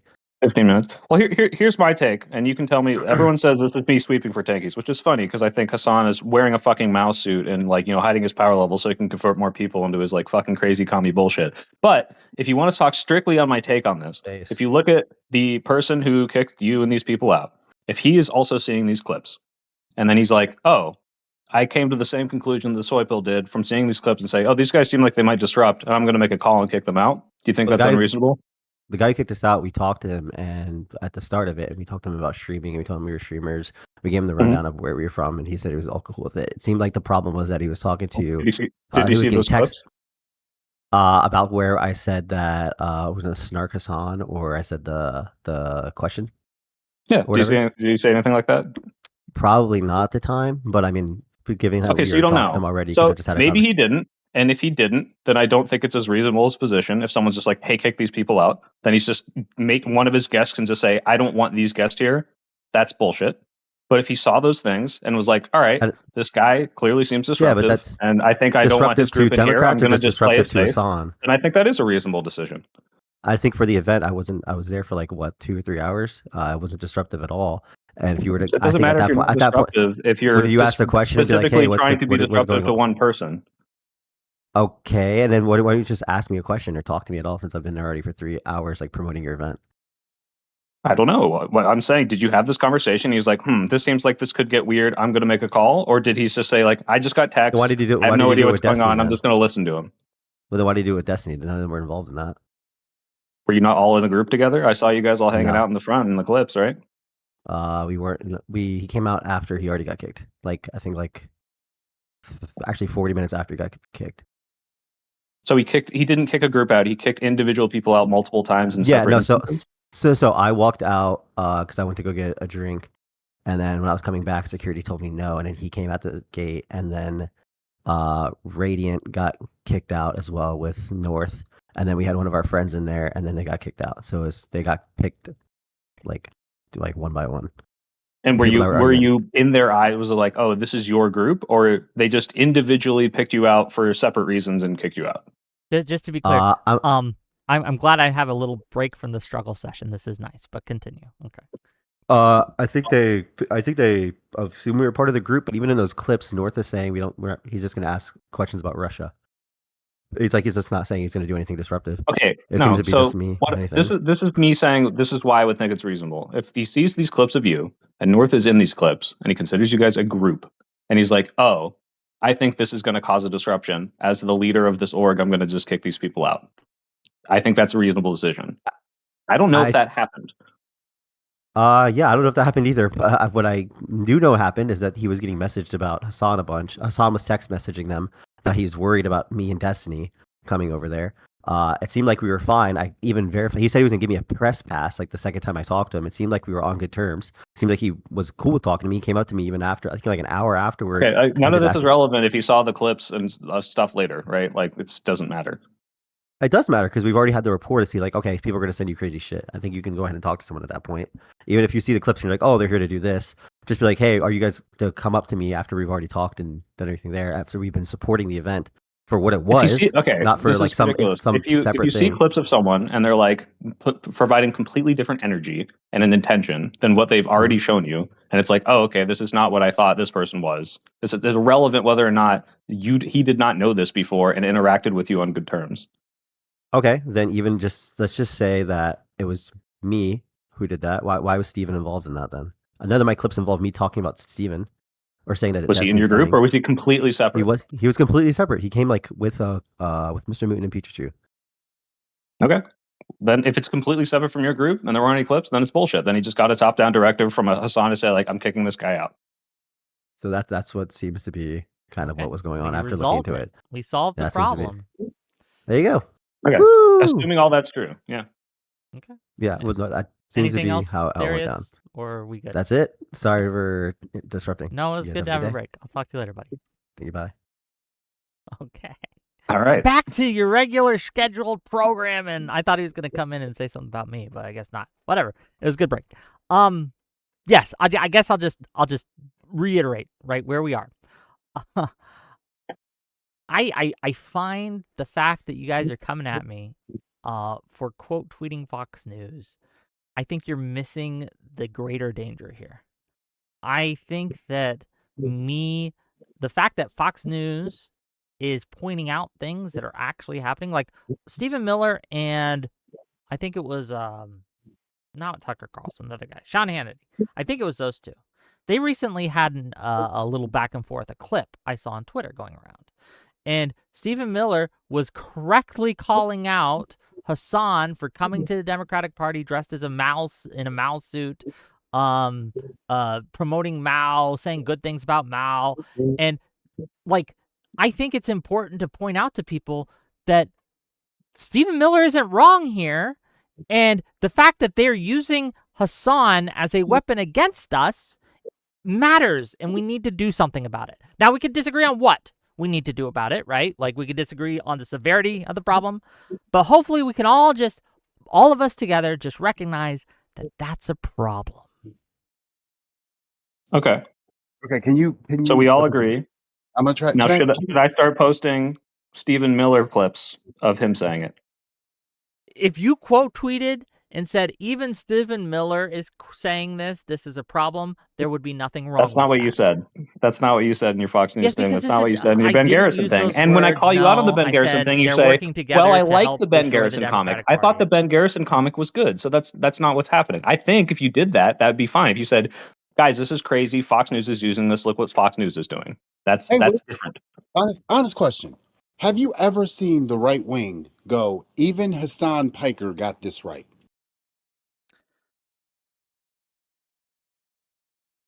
I can't think of anything, but I have known. Why do you think that is? Hold on. I have seen right-wingers quote Destiny and say, even Destiny got this right. Yeah, because Destiny's not the same as Hassan. Well, yes. But I've seen people like Bonchi, I forget how you say his name. Well, it's a Twitter guy. I don't even know how you say his name. But I've seen some of the more this I/O guy, I would consider him on the right. The polymath or whoever, I consider him on the right. I have seen them quote tweet left-wing accounts and people who are Democrats and say, even this person's getting it right when it comes to various issues that they're having, right? I asked you a specific question because I'm talking about someone that's the equivalent of Stephen Miller. I'm not talking about some leftist that isn't the equivalent of Stephen Miller. I'm talking about somebody who has rhetoric, goals, and intentions as dangerous and destructive as Stephen Miller. Has anyone on the right, have you seen anyone on the right lean into Hassan Piker in order to Not make that an I can, argument against the right wing? not that I can recall, but he has me blocked, so it'd be harder for me to see it if it did happen. You can see blocked stuff on Twitter. Yeah, That's does it the go into whole. your algorithm? I don't think it does. Yes. Not unless it's like it's They also don't do being it. quote tweeted by someone I do follow, and I don't follow a lot of right wing accounts. They don't do it. They don't do it for this exact reason. For the reason why we're telling you, hey, let's not lean into the far right liars in order to take a swipe at the left. Let's just take a swipe at the left. Well, hold on. Because They they do don't use do that. Hassan to take swipes at the left, right? They just don't Oh, like quote can I agree make a with him. let me make a distinction here. When you look at like Emma Vigeland or Kyle Kalinske and like they come at David Pakman and they're like, how could you call out Hassan for his mouse suit when the NSPM 7 is happening and they're cracking down on free speech and fascism? That's bullshit, right? I don't think you Yes. shouldn't be criticizing the bad parts of the left because the right wing is worse right now because they have more power. What I'm worried about is that you're taking right wing narratives, promoting right wing narratives to attack the left, and that you're going to drive inevitably people to right-wing narratives, Sure. to I right-wing don't sources. I don't think that the idea that Kyle Kalinske and Chevalier, I think that's how you say your name. I'm trying to get it right. I really am. I don't think that these people are well, I don't think what Fox News said was wrong, that these people consider America as a whole, right? Not just MAGA, but America as a whole, a fascist empire. And I know this because they've said this in other venues, right? That's true. We agree? Yeah, Kyle Kalinske calls Democrats Diet MAGA or whatever. Sure. Yeah. Well, and Chevalier again wipes her hands with the American flag as a napkin, and also has said, and her organization has said they want to destroy Western civilization. Right? Like, so when Fox News points this out, they are not wrong, and I think that it's important to showcase that these people being connected to our party is doing us harm. Yeah, so again, if we're talking about that specific article, I disagree with what Fox News said. I think this was a disingenuous framing, and I think you were feeding into it. But take the Ben Garrison comic, because you just 100% agree with it, right? Like, Yeah, should no, I the Ben promote Garrison where Ben he's Garrison promoting or a Jim Stone Toss Clyburn. comic? Jim Clyburn's a Hmm? hero, man. He's a one of the strongest black voices in Congress that we have.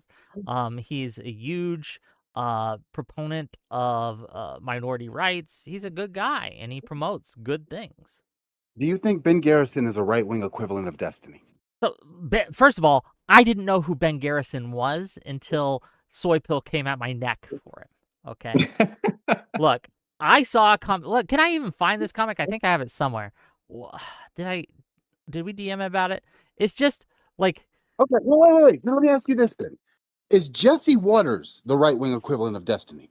Do you see them as like equally or not influential, but equally toxic to the conversation? Or do you see Jesse no, Waters? Destiny isn't that toxic. Look, I have my problems with Destiny and his rhetoric, right?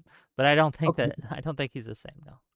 okay, so the point that I'm trying to make to you, I'm not gonna speak for Soy Pill. The point I'm trying to make for you is that you are using some of the worst people to attack the left. It's something that the right works hard not to do. They do not lean into the left's worst people to attack the right. And that's why I'm saying when they don't do that is because they know the last thing they want to do is to in any way, shape, or form boost the left as a positive on anything. They want to make sure people think the left is wrong on everything. So even if they are right on something we agree with, we're not going to give them that. F the left. They use the left all the time, but in a different way. But I put it on the screen. It was one of these comics. There's a few. Yeah, but this is an edit of a Ben Garrison comic. That's a Jim Clyburn edit of a Trump comic. I don't know. I think it was a good comic. I think That's Jim no, that's Clyburn. fine, but you didn't post that. You posted a just unabashed Ben Garrison comic. Yeah, but it like was if you still edited a promoting the same Stonecross comic, guy. whatever, you know. It was still promoting the same guy, and it was like a. I think No, it you're was not him promoting dancing Ben with South Garrison when you Carolina. make a meme of a Ben Garrison comic and completely change the message. Hold on, hold on. I will find the. Also, you're streaming your audio, so I can hear myself in your stream. Oh, sorry about that. I keep noticing you keep like switching the argument in order to make it seem like it's something that it's not. Because when I specifically asked you like the Stephen Miller versus Hassan Piker thing, your response was, well, no, but they do it in a different way. No one cares about the different way. I am talking specifically about using bad, toxic, destructive right-wing rhetoric to attack leftists. Okay. That's it. I'm not No. talking about the other I'm ways of quote doing tweeting someone, and I'm pointing out what they're saying, and I'm saying what they said was true. Have you seen them do that with Hassan? Have you seen the right do it with Hassan? If I can find them, so all I have to do is find one right winger who has quote tweeted Hassan and said this guy is actually correct here. Is that enough for you? You'd have to find a big enough right winger to match. Okay, a big enough right winger. How big we talking? Yes. At least as big as me. I'm not going to find it. I'm not going to a Twitter bot that you like. I'm talking about at least as big as me, right? Because you're coming at my neck for this. You, because again, when I said, because this started with my argument of saying like this, not just you're a centrist, but centrist, the centrist playbook is that I'm saying that you are participating in a playbook that a lot of people that claim that they want the Democratic Party to win play. So I'm not going just after you. I'm going after you dipping into that same thing that a lot of the left use to thinking that they're attacking the radical left, but all you're doing is boosting the right. No, I reject that. It is not boosting the right. No one is finally finding out about Fox News because I or anyone else Whick, you didn't know who Ben Garrison Fox was. News.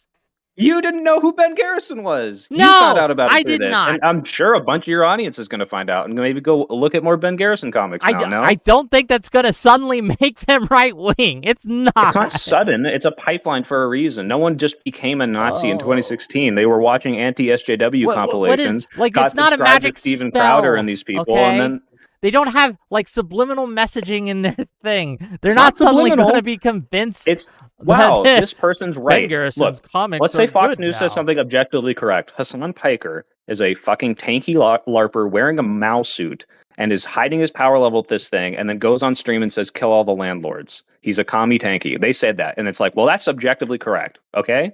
And I'm like, you know what? Fox News gets it right. Here, look at this Fox News article correctly calling Hassan for what he is. And now some people in my audience are like, you know, hey, Fox is that place that was right about Hassan. What else are they right about? And they start reading more Fox. You don't think that's a possibility? It obviously is a possibility, but I don't think it is likely in any way, shape, or form. And why are you pretending like this is happening in a bubble and not happening in a place where people like Anna Kasparian are running around to right-wing platforms just claiming, yeah, the left is like this, the entire left is like this, the entire left is like this, giving them credibility. So I'm saying that this is happening in a system where it's over and over and over and over again. So we're not saying, Whick, this one post is going to make the entire left move to right. No, hold on. I just want to correct the record here. No one is doing this except for me and maybe one or two other creators, because no one is calling out the left as I feel they need to be called out. And that's why I'm doing it more than I otherwise would. And I want to make that clear. More than I otherwise would is because I feel like this is something that no one else is doing almost, and it needs to be done. And if no one else is going to do it, then I guess I have to. And then that means you either weren't paying attention for a while, for a long while, or you are genuinely just lying at this point. Because there has been a fight. Who's calling on from the left? Can you name 3 major left-wing creators that are calling out the far left? Mark Lamont Hill kept calling out the black nationalist. He kept calling them out and telling them that, like, hey, this is hurting our cause. This is making everything worse during Black Lives Matter.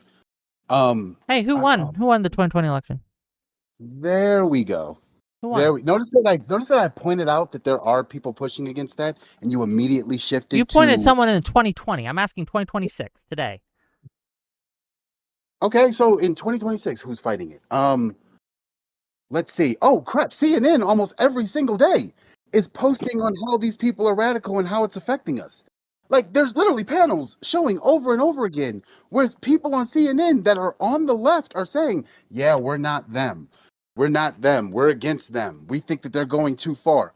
Have you not been watching CNN? Have you been watching so I much don't Fox watch that you a lot quit of CNN. That's true. Maybe this is happening. Can you link me maybe an article they've written? Sure.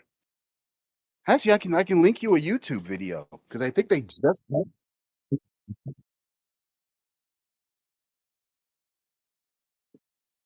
Hello?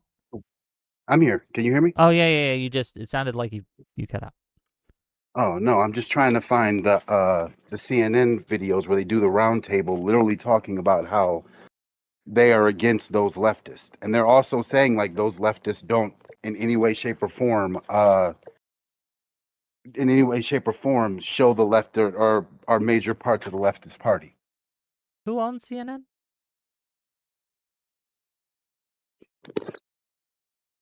Cannot remember because I don't know if that merger went through yet. Did the merger go through?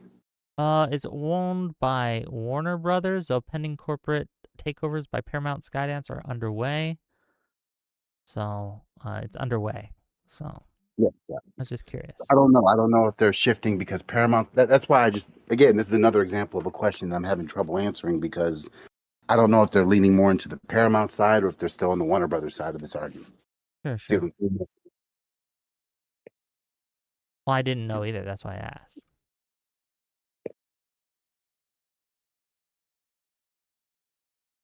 Regardless, because they're doing this, and I'll just grant you that they are, you know what a lot of people on the left are saying? That they're right-wing, that they're MAGA, that they're supporting MAGA.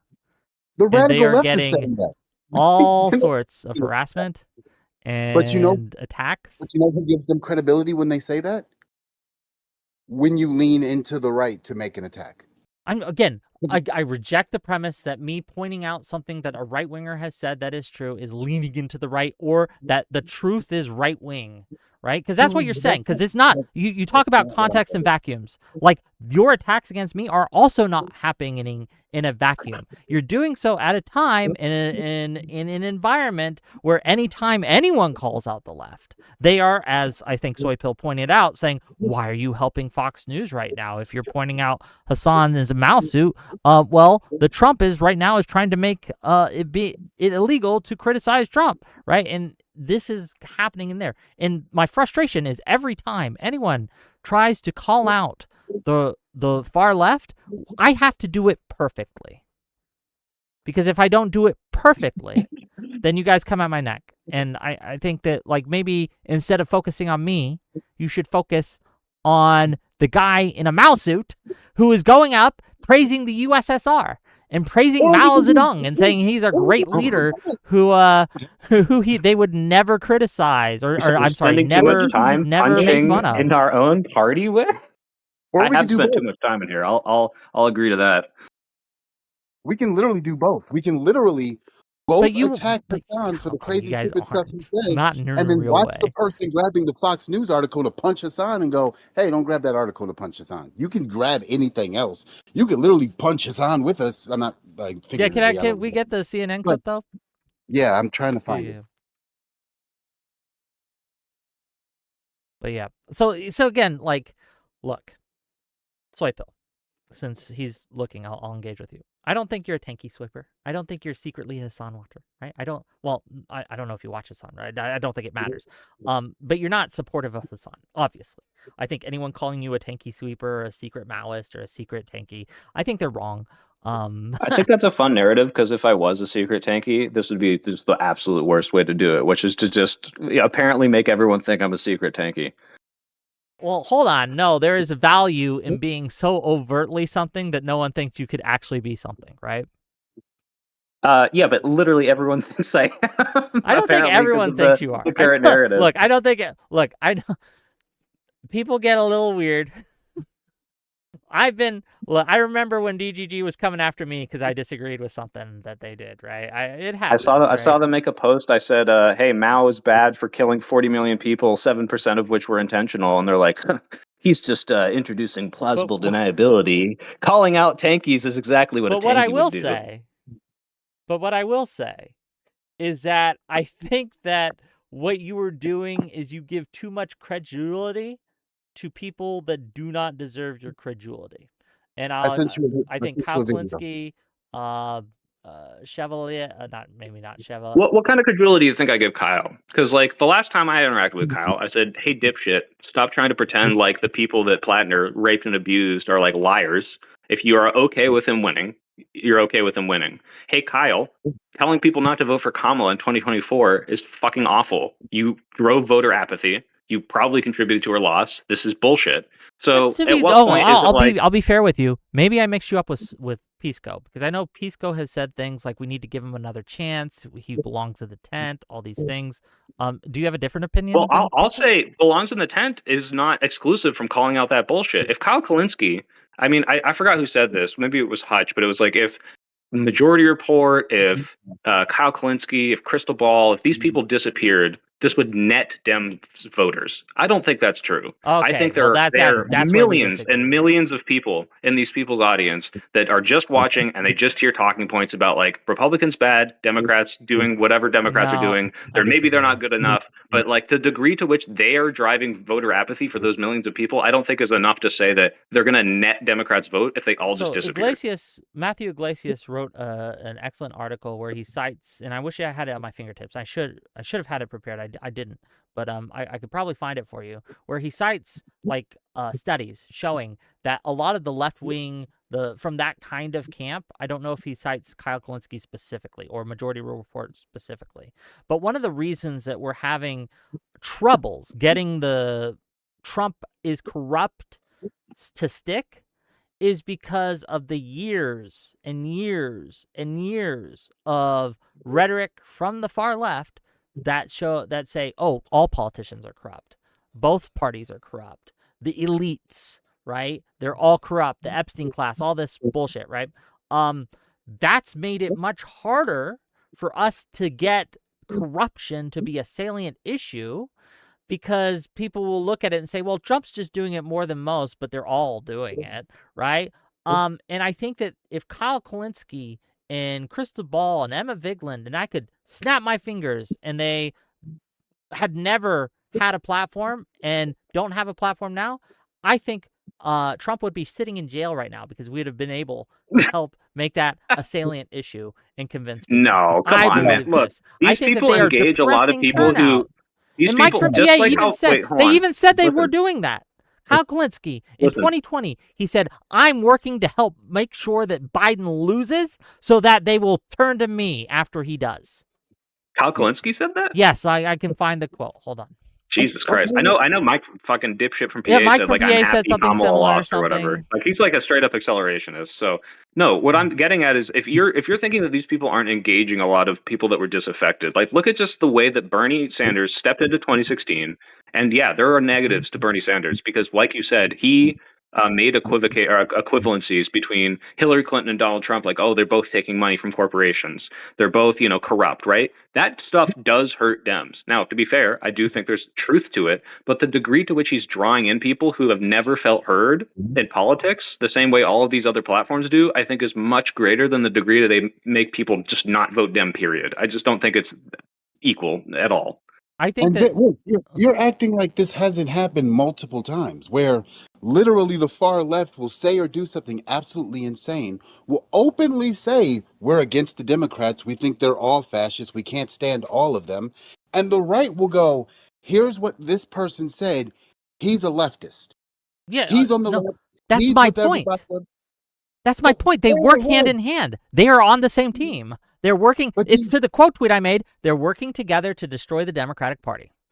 that's, but I don't know how you don't see that when you reach into the right to make attacks on the left, you are reaching into that same pool that the people that want to hurt Democrats are reaching into to still make that punch. I don't know how you don't register that.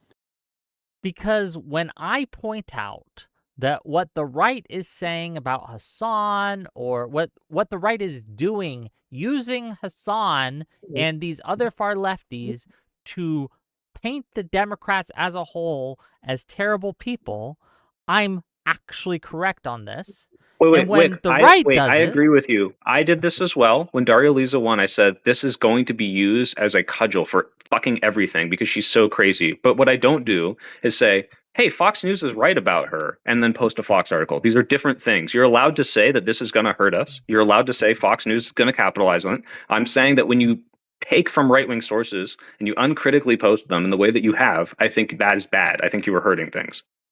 I just again, I guess we're at an impasse. We just disagree. Okay, well, so last time I'll ask this. Last I'm going time, to go ahead. because here I think Wick that the Democrats and the Democratic establishment have been, I don't know, lacking in calling out That's Israel in their fair. actions. But you know who hasn't been? Hassan Piker and even Nick Fuentes. So every day, because they're saying the right things, I'm going to post them and say, you know, when they're right, they're right, and you would have no problem with this.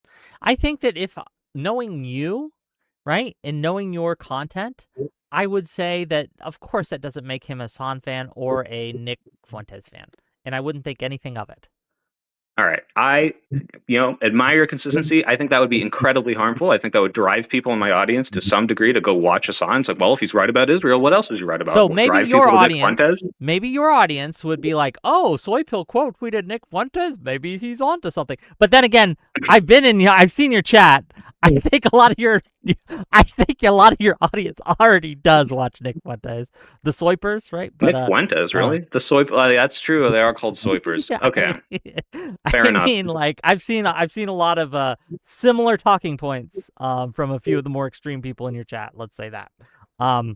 All right. Well, I got to take off. That's my last Thanks thing I'll say thanks is for the that you conversation. I just be just want more to make clear I careful still about love you. when you Okay. look left and right. It's literally the Stone Cost comic, right? When you're pulling the rope in the tug of war, and you're like, wait, hold on, who's on my side? Laura Loomer's on my side. Fucking Stephen Miller's on my side. You should be punching left and right at the exact same fucking time. You can't ally with these people temporarily just because So they're you right want about me the to be a crazy centrist PSA and just punch candidates. left and right?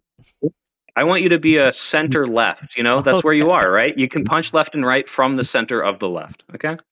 Okay. Well, thanks for coming by. I still love you. I Love just you, think buddy. you're wrong here. Okay. Talk to you later, man. And I'm a little disappointed. I saw you eating like mac and cheese or lasagna. It's not yummy ramen. It's not So I'm yummy really ramen. upset I'm with you. saving that for when we can eat together at the same time. I can't believe we didn't do it. I know, Well, it's nice crazy. to meet you, Dalek. Yeah, I gotta take off. Yeah, bye-bye. Yeah. Okay. Do you mind if I open this up a little bit? Sure. Well, actually, can I read the super chats first, and then if you have time, we can open it up. So if you have a problem, if you, dear audience member, have a problem with my arguments or anything I've said, or if you have a problem with anything you've heard, feel free to call in, jump backstage. I see you guys backstage already, and we'll bring a couple of you in. But let me read some of these. Oy vey. $2 from Testicle Johnson. Wick loves MAGA. $2 more. Wick loves Fox News. And 2 more. Wick is the white moderate MLK warned us about. Sad face. Okay. Thank you for the 6 Canadian dollars. I appreciate that. $5 from Das Vildanya. Black voters supported the 1994 crime bill by 58%. It was a really popular bill across all demographics and political parties. Didn't say it. I don't know why.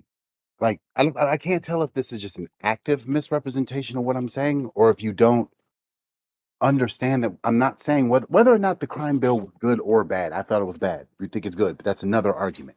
What I am saying is the Democrats literally said, and openly in their rhetoric went, hey, we're going into this crime bill to prove that we're not what the Republicans called us, soft on crime. Which, if you look at the reason why crime boosted, had nothing to do with the Democratic Party. It had everything to do with Republican decisions in the Nixon and Reagan administration. But the right wing managed to push the narrative that the Democrats were soft on crime. So the Democrats pushed the crime bill, leaning into the right, in order to be like, hey, they keep saying we're soft on No. crime. Here's how tough we are on crime. Again, not to reiterate this, but I'll just say this, and we'll move on, and I'll read the rest of these. They did it because crime was at an all-time high, regardless of why it was on an all-time high. We can argue the specifics, and I might even agree with you, right, that it was because of Reagan and Nixon's policies. We might even be in agreement on that, right? But the fact remains that it was a problem. It needed solving. Everyone in the country wanted the crime bill to happen, and so it was a bipartisan piece of legislation that happened. It wasn't because the right was mean to us. That's not why. What was the conversation that led to the super criminals comment? Okay, the super criminals comment was separate from the crime bill. What was the conversation that led to the super criminals? Republicans have always tried to paint Democrats as soft on crime. That's true. No. But what was the conversation that made Hillary Clinton say or not super criminals? What did she call them? Super something that the Democrats that the Republicans ended up using against Hillary in her election against Trump to say like Hillary's against black people. The super predators. What was the conversation? Yeah, the super predators comment. Yeah. Super predators. That's what it was. Yeah. What led to that? What led to her saying super predators? What made her, by her own admission, triple down to the point of calling like black kids super predators? I don't think she called black kids super predators. I think that you're leaning into right-wing rhetoric there by saying that's what she said. No, she was pointing out that there were a bunch of people who were repeat offenders who were continually getting caught and released. This was actually happening. This wasn't a lie. Whick, I'm not saying she said it. I said her apology said, when she apologized for saying that, she said, yeah, I said that leaning into the idea that I'm talking about black kids. In her apology, she's saying like, yeah, I'd have to read her apology.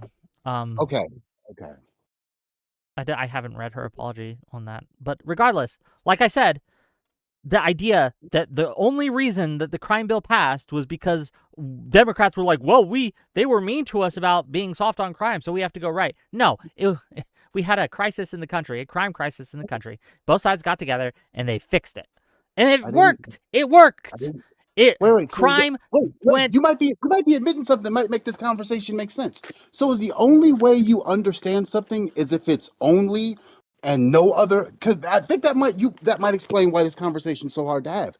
Are you an absolutist? No. You might be an absolutist. The only way you understand something is if the words only or all or never or. But your whole point, and correct me if I'm wrong. But your whole point is the major reason that the crime bill happened was because of Willie Horton comments. No. I said the rhetoric of the Willie Horton comments is what made a lot of Democrats turn their rhetoric to, hey, we're strong on crime. It doesn't mean the crime bill wouldn't have passed. I'm saying the rhetoric during the crime bill shifted as a response to the Republicans claiming that the Democrats were soft on crime. The rhetoric shifted in order to get the bill passed because the public wanted it passed. And to be clear, most rhetoric shifts in both parties happen because of public perception.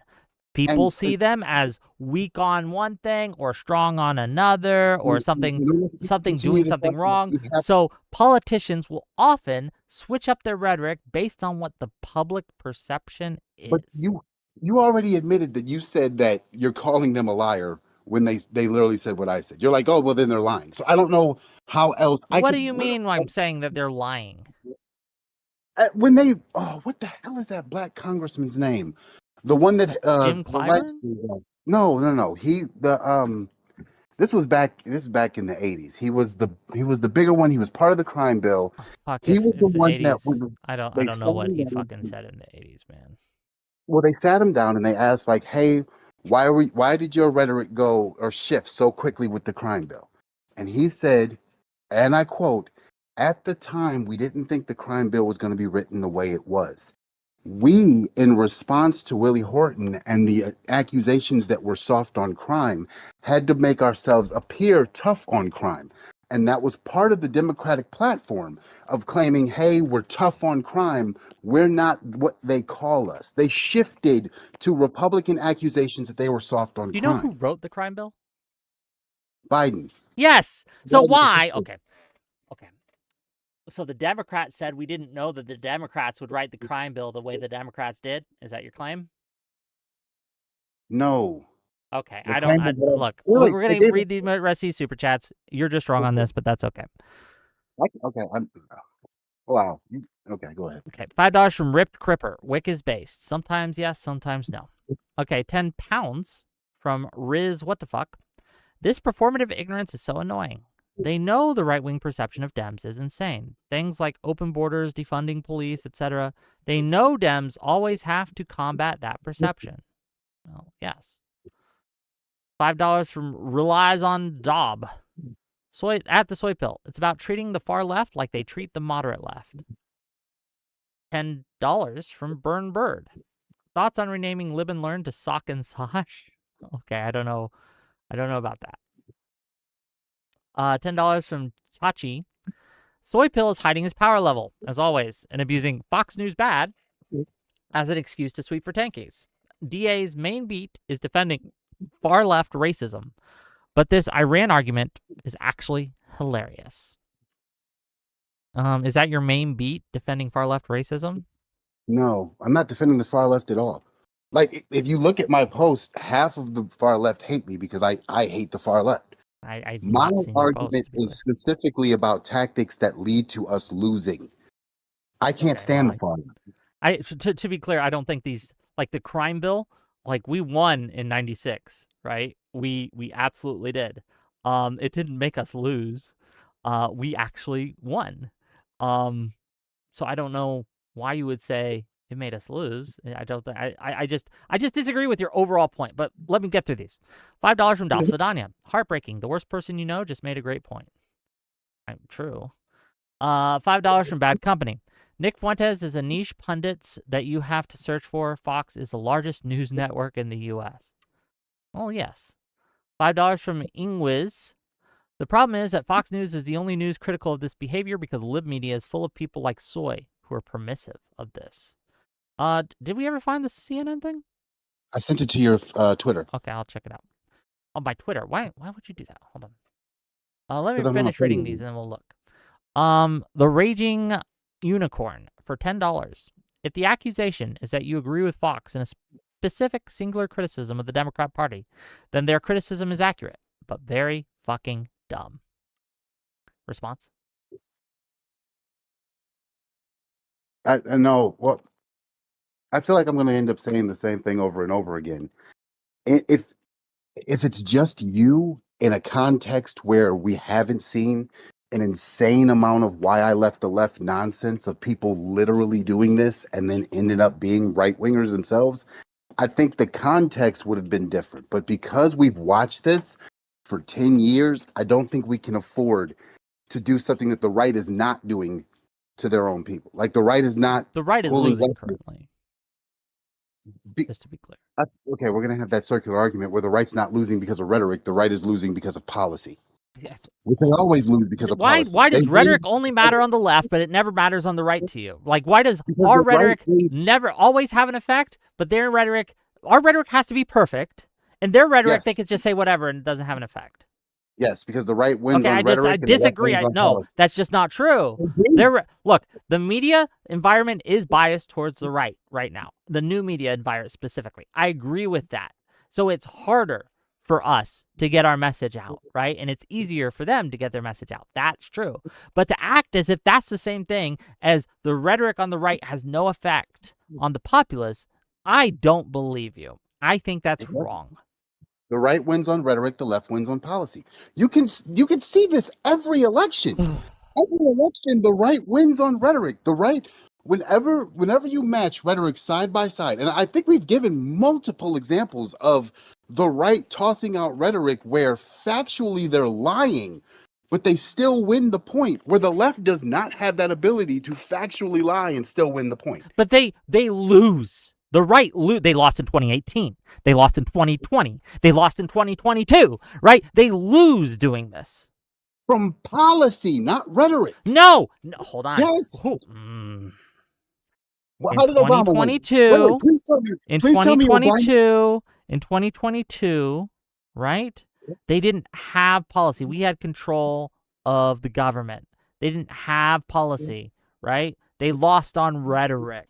The DNC, promoted the extremists in their primaries, right? We promoted the extremists in their primaries because they had extreme rhetoric, and we knew that the general public does not like when they say shit like that.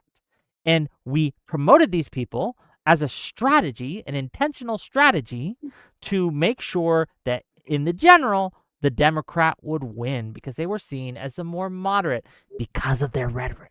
This is something that we spent millions doing, and it was effective and it worked. So for you to come out in here and say that didn't happen is wild to me. It didn't.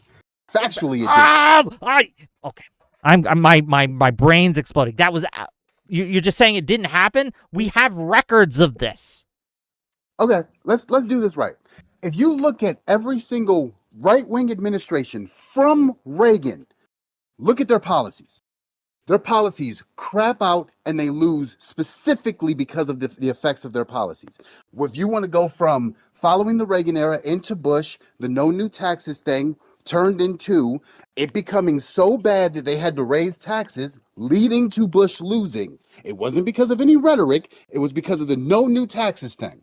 Then we go into Bush second, where the only reason why Obama ended up winning after Bush second was because the Bush second was so bad with his war policy that almost any Democrat could have won. And the only reason why, again, Hillary Clinton lost on that was because Hillary Clinton was considered the same as George Bush, where Barack Obama was considered a new candidate that wasn't going to do the same thing George Bush did. Barack Obama didn't lose on policy because almost every single statistic, he did probably one of the best recoveries of almost any president in history. That did not matter because rhetoric kicked in as soon as Donald Trump kicked in. Donald Trump pulled on rhetoric. No one cared about policy till the end of his first term, where COVID policy was the reason why everybody leaned away from Donald Trump, leading to Joe Biden getting into office. Joe Biden got into office.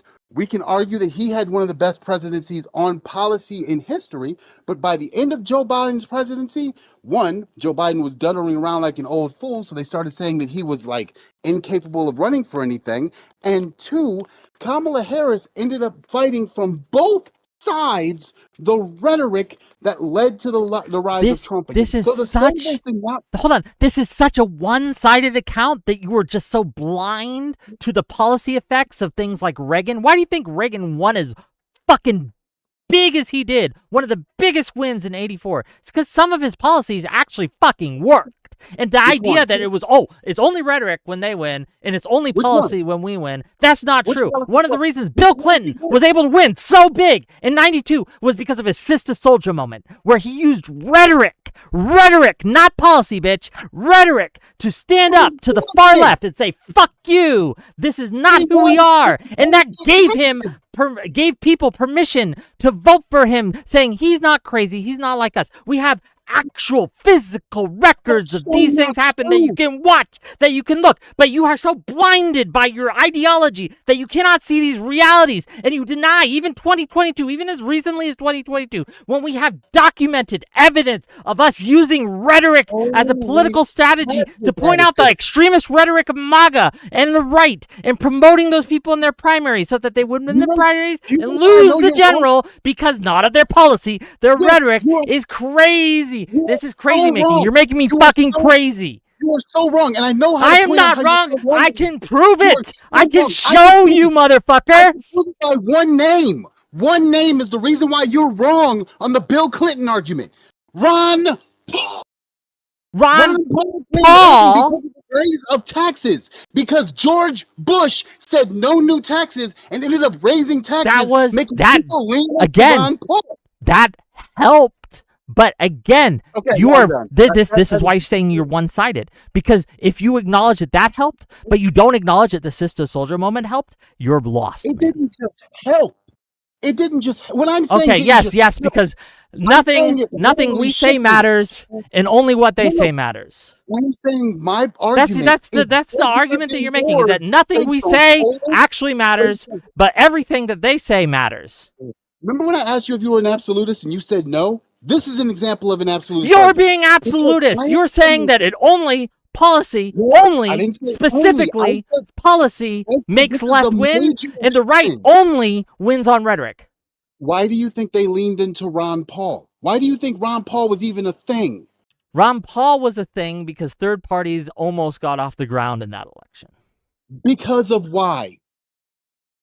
Because people were Why was tired of Ron Paul a we thing? just had almost since 68, with only the break of Carter in between 68 and 92. What is that? 20, maybe 30 years of uninterrupted Republican rule. People were wanting a change. And they weren't sure that they were okay with Democrats. What was Ron And so Paul's that's why only- Ron Paul was able to get what he was able to get. What And was yes, his entire sometimes platform? What was rhetoric, his platform? sometimes rhetoric played into What was it Ron with the Paul's right, platform? but sometimes policy played into it too. What was Ron Paul's platform? Ron Stop Paul was dodging a it. libertarian psychopath. Yes, and his libertarian policy was, I'm the only one out of the three of us that's going to lower your taxes and stop government spending. Why did he become that guy? Why did people even listen to him and not George Bush, who was supposed to be the party of no new taxes? Why did people lean to him? Did it have anything to do with George Bush saying, read my lips, no new Yes, taxes? obviously that was a factor, but The you're largest ignoring the factor of the Sister Soldier moment. And that's why I don't you're have an to absolutist, I'm because saying you mine are is saying, well, bigger this than absolutely mattered, but this had no effect. When we could Mine see is that they bigger. both had I an said effect. My argument is that they I never both said. mattered. They I both said mattered. mine is bigger than yours. People didn't move to Ron Paul because of the Sister Soldier. Motherfucker, you have no evidence that that's the case, and I can point to a more recent issue where in 2022, where yes, the reason we were able to slow their fucking gains in the House and kind of keep the kind of like the midterms that are historically bad for incumbents, right? For first-term incumbents, historically we get wiped out, right? Like it has been that way for years and years and years, decades. We were able to stymie that, to stop that, because we promoted the harmful right-wing rhetoric and rhetoricians, and were able to stop that. It was a success, a resounding success, because right-wing rhetoric has a negative effect. It has a negative effect on the voting population. When they say crazy shit, people don't like it. And they vote accordingly. This is just true. No, it's not. And oh my God. What will it take to convince you? 2022 was a perfect example of this. We spent millions doing this, and my God, it worked. No, it wasn't a perfect. It didn't work. Okay, what the fuck? No, I keep okay, wait, hold on. I want to be very clear on this because you keep doing it. I am not saying all. There are multiple factors that work into why somebody wins. But my argument is the major factor that led to both 2022 and what leads to almost Republican losses every single time is the effect of their policies. And the problem is, this is where I say they win the rhetoric, is even when they lose based on policy, they change their rhetoric to claim that policy that they lost on was because of the Democrats. And people accept that. And that's how they end up back in power. That's what Trump did with no new wars. That's what first Bush did with no new taxes. That's what second Bush did with what was it? I can't remember what that was that he started pushing. That was like, I'm not them. I'm not those Republicans. I just agree with you that the Republicans lie, especially MAGA and Trump. Yes, they just lie. And that works for a lot of reasons. That is a thing that works sometimes, right? But your idea that it's never policy when we lose. It's never about policy. There you go again. But you say, okay, so Well, then just admit to. Sometimes when we lose, it's because of policy. There's no one reason why anybody loses. Hold but on. The major reason Sometimes why when the left loses, it's because of a policy issue. Not all the time, but sometimes. It can be, yeah, sure. You were saying the opposite not 20 minutes ago. You were No, saying no. that the right wins on rhetoric and the left wins on policy. I am saying that sometimes the right wins on policy and the left wins on rhetoric. Oh, you shifted your argument. That was clean. No, I haven't shifted my argument. I'm you saying said that no, that's that just he didn't. true. I have to clearly point out to you multiple times to stop doing the extreme shit because I said I'm gonna do a war when the crime right now. wins, I said when the right wins on rhetoric. They have a control on rhetoric. They've always had a control on rhetoric, and when they win on rhetoric. They don't win on policy. The left. You're doing it wins again. on You're doing it again. No, sometimes the right wing wins on policy. Not all the time. It's not the only fucking factor, but sometimes that's just true that they do. Immigration's a good example of this. What is it? Immigration's a good example of this. Immigration is one of the reasons that Trump won in 2024. And like it or not, Biden did not handle immigration as he should. Why didn't he handle immigration as he should? What was happening? He needed What was happening at the time where Biden was trying to deal with immigration that he had to fight off because somebody else failed their policies that he pushed immigration to the side? What other two things was he fighting? Three, actually. COVID and inflation, but that doesn't fucking change the fact that he failed in his goals for immigration and failed in what he should have done in immigration. He was too slow. And you could be like, well, here's the reasons he's too slow, and fair enough, but that does not change the fact that he was too slow. He needed to fix it before COVID, it became that problem. inflation, It was a failure. One of the few. Biden had a lot of successes. His infrastructure bill, like he was able to keep inflation under control. Our COVID recovery was the fastest in the fucking world. These were all successes. But none of that takes away from the fact that on immigration, and guess what, gang? Most of the country agrees with me here. He didn't do a good job. Okay, but whose policy? Okay, let's do each one. That was hold on. Do you acknowledge that that was a policy failure? No. Okay. Listen, hear me out. Buddy. Hear me out. Okay, we are at 8:15. I need to read these super chats. The only reason why I need to can I read these super chats, man? Sure, but can I answer your thing? Like you're doing this thing where you're like, give me a yes or no, and if you give me a no, then I can't in any way, shape, or form engage with it, and that's ridiculous. That's not what I'm doing. You keep making absolutist statements, and I say, well, in this case, you're wrong. And you're just like, well, why are you being absolutist? And I'm not doing that. You are doing that. And it feels weird. Because you asked a yes or no. I can't do a no and. No and. Let me finish the no and, because you're saying I'm being an absolutist by saying no, but you're refusing the and. Okay, so can I do a no and? Go ahead. The only reason why I'm saying no is because his policies involving immigration was also tacked into the COVID policy. So his COVID policy was like literally trying to handle both of them at the same time, which he actually did really good with. And most of those immigrants coming in were refugees and migrants.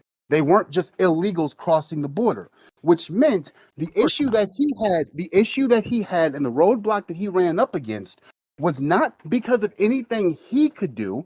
It was literally because of a Reagan-era policy that stopped him from being able to stop them at the border that Trump, when he got into office, just denied was a thing. So Trump breaking the law is not a policy that made it good. Biden followed the policies there. You can't get mad at him for following the policies that were there. There wasn't a policy that would have changed that. Trump just broke the law.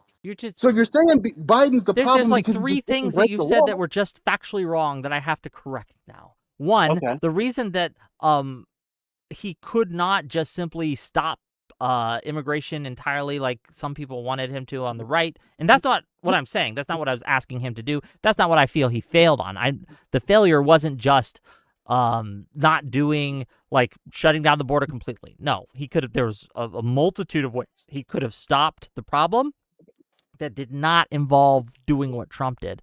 But the reason wasn't because of Reagan policies. The reason was because we signed a treaty in, I believe, the 60s, right? Way before Reagan was a politician, about amnesty towards people. Was it amnesty or refugees? Some sort of, it was a UN policy that we signed. We actually were signatories to, which restricts how we can handle immigration and amnesty seekers, or asylum seekers, I should say. So it wasn't because of Reagan policies. So that was the first wrong thing you said. The second wrong thing you said. Hold on, I gotta get through. I let you rant. Now you're gonna let me talk, okay? Before I get interrupted. The second thing, right, that you said that was wrong was that there was nothing he could do. No, that's not true. The border bill shows that there was plenty of things that he could have done, right? And had he done it earlier, it would have been easier for him to pass. And yes, he didn't prioritize it because of COVID and because of inflation and because of other things, but he should have. In retrospect, that was a failure. And I fucking forget what the third thing wrong is. But that's enough to start with. Okay? So in your own argument, you're admitting that, because let's not pretend like this wouldn't be a game of whack-a-mole. You were pretending like if he had have engaged with immigration and didn't engage as much with the Afghanistan pullout, they wouldn't have went after him for the Afghanistan pullout. Or if he had went after immigration and didn't engage with the Inflation Act, then they wouldn't have blamed him for not fixing inflation. Regardless of what, he had to set aside at least one, because he couldn't take on all 5 issues at the same time, including the Haiti issue. And I don't understand how people can look up and go, you're actually making my point here. Do you think he was perfect, that there was literally nothing he could have done that would have been better? No. There's probably great. Then we agree.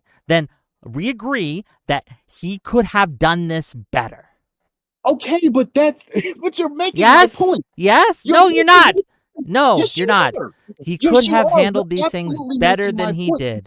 And if he had handled things better than he did, the attacks from the right wing would not have been as effective as they were. And you're saying, even though he engaged with inflation the right way, even though he engaged with Afghanistan, which was a Trump-era decision. I'm talking about immigration. Don't try to bring these other things in. I don't know why you're doing that. We're talking about immigration. I said clearly he was dealing with so many other things at the same time that there was no way for him to engage with every one of them perfectly. There was no way for him to do it. But because of right-wing rhetoric, he had to engage with everyone perfectly, or he would have been seen as a failure, which every single Democratic president had to. Yes. That is wrong. This idea that the Republicans are always going to attack us for things, whether we do it right or whether we do it wrong, whether we do it perfectly, whether we do it imperfectly. The right is always going to attack us. That's true, but what you're wrong at is if we had handled these things better, the attacks against us would have less effect. Right? We, in doing well, in governing well, and being successful, we make their attacks against us less effective. So your idea that no matter, your argument is that there's nothing we can do, there's nothing we can say, we are at the whims of the right-wing rhetoric machine. And I reject your framing. I reject your framing here, sir. You are just wrong. You built your own straw man and beat it up. I'm not building. These are things you keep making an argument, and then I point out the argument you're making, and you're saying I didn't make that argument. The argument I made. But you are saying that the right-wing rhetoric against Biden was what caused us to fail on the immigration issue. Conversation, Whick. No matter what I say to you, you keep going. Oh my God! Go to another super chat, because you're flat out lying about what I said, and I think we roll the fucking tape, okay? This is recorded. People can look at it and see. Sure. What? Hold on. Let's do a poll right now. I'll do a poll in my chat. You're refusing to engage with what I Whick said. Correctly I clearly said frame his Biden arguments. dealt with so many different things that okay, I'm starting the poll right now. YouTube chat, go ahead and vote. Did Whick correctly frame Mr. Dialogue Always' arguments? And you can vote yes, or did it come up? And people can decide. And we'll give them a minute to vote and figure it out, okay? And then we can see what people have decided. Let me go and read these super chats. $5 from Raging Unicorn. Stephen Miller is not Fox. They're strawmanning the fuck out of you. Don't let them make these false comparisons. Don't worry. We're fighting back. $5 from the elder N-word. Whick is right. The others are just hyper-partisan and can't fathom someone agreeing with the opposition without crashing out. Agreeing with facts equals bad. $5 from Bad Horse. Too much politics, drama slop, not enough yummy ramen. Well, if I get more money, I can afford more yummy ramen. So this is the centrist playbook. Cool. So yeah, you are playing the centrist playbook. At first, I thought you might be just leaning into it, but you're playing it. You're actively. Oh my God! You are no. I'm wrong. You are a tanky. You are sweeping for them. I knew it. How I knew it because you're out here. Instead, you're out here saying the same fucking things that they do. That the right rhetoric is the only thing that matters. There's nothing the left can do. The left is always, and even agreeing with someone on the right is part of the centrist playbook. You're just wrong, and you're the reason why we have Trump 2024. You understand that? It's you. You're the one who's depressing turnout. You're the one who is helping Trump win. You are MAGA's strongest soldier. You might as well wear your Make America Great Again hat, because that's what you're doing right now. That is the effect, whether you intend it or not, whether you want it to be or not. This is just reality, and we have to live in reality. If you continue to make these false equivalencies to attack people on the left, I'm on the left. You are punching left right now, saying that, oh, you quoted Fox News, you are somehow doing the centrist playbook. When I point out things that are just fucking true, and you deny reality, you deny these things that we can look at, that we can see, that we can measure, and you are basically an anti-vaxxer at this point, man. You're a science denier. You're a flat earther. This is all this is. Buddy, I don't know what to tell you, but we will not stand on Whick TV for these disgusting smears that the right wing sends against me, or the far left. We will stand against extremists on both sides of the aisle. And Democrats, liberalism will win because we will point out the lies, the insidious lies that are used by MAGA, that are used by Trump supporters, whether they know it or not, in order to hurt the Democratic Party, man. Calling me a centrist is why you're losing and why Trump is winning. Wow! Oh, wow! So this is how I know you're lying. This is full on. You just admitted it. So when this conversation started, I literally said, "Hey, Whick, I'm not calling you a centrist. I don't know if you're a centrist or not. When you do certain things, you play from the centrist playbook, and you manage to 2 hours later say I called you a centrist. This is the type of shit that I'm talking about. You said just now that I didn't think it was before, but now I know you're leaning into the centrist playbook. What do you think you're saying to my audience when you're saying you're doing all the things a centrist is doing, and you're doing it on purpose? I didn't know you were doing it. I thought you were just leaning it in before, but no, you're actually full on doing this. Like, absolutely, you're calling me a centrist. You can say, no, I'm not stabbing you, but I can still see the knife going in and out, motherfucker. That's not the same thing at all. Yes, that's how it is. You might think it is because you are literally doing the same thing. Every single person does this when they do the centrist playbook, where it's like, oh, you're criticizing me? You're saying that I'm just as bad as Nick Fuentes. Or you're saying this about me? You're saying that I'm this evil person. Nobody's saying that you are any of that. What I am saying to you, Whick, is there are certain tactics that when you use them, you lean into the right. And one of those is doing the thing that you admitted. You admitted I'm not. You keep lying and saying I am, but it's not true. Okay, I'm gonna go right back to the same question that you didn't seem to answer last time. Give me any example. Oh, no, not any. Because you'll find some like fucking Twitter egg doing it. Give me an example of a major right-wing figure. I'll ask the same question. What counts as major? Give me a line so you can't move the fucking goalposts. Someone that's the same line as you. Someone that's just as high big as me. I have 10,800 followers on Twitter right now. If I can find an account with 10,800 followers or more doing what you said and using and pointing to something that Hassan's saying and saying, wow, this is true or something, then you'll concede? To attack the right. To attack the right. James Lindsay, you're up. Let's go. Let's find him. I know you said shit like this before. Is James Lindsay a right winger, or is James Lindsay a leftist that was going out to the left? You just proved my point. Holy crap. Let's look. The argument I said. Is James Lindsay a right winger? Let's find the fuck out. Look at the James screen. We can see in real time together. He wrote newdiscourses.com. He's a anti-communist. He's a chief anti-totalitarianism officer at New Discourses. Let's look what New Discourses is. What does this have to say? Let's see some of the tweets here. Even from its very root, Queer Theory had a rotten heart, and we should all have been alarmed about it. Written by Conceptual James Lindsay. Is he a right-winger or a left-winger? Tell me, motherfucker! Yes, James Lindsay used to describe himself as left-leaning liberal or left of center around 2018 during the Grievance Studies hoax. But he had since abandoned that label. He shifted his political alignment. Yes, he lied! He lied! Okay. Now he's lying. No, go to Super Chats. Go to Super Chats. Go to Super Chats. Now, whenever I prove a point to you, you just say, well, they're lying. I can't budge. Hold on. No. Do you think he was Chats, actually being... Chats, okay. Oh, my God. Do you know what James Lindsay is famous for?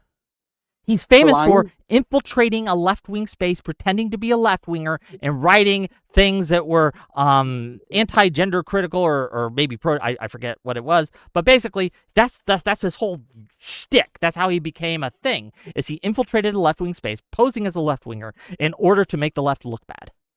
Oh, okay. I don't know. I don't know what else to say. Was Tim Pool okay? Is Tim Pool on the right or the left to you?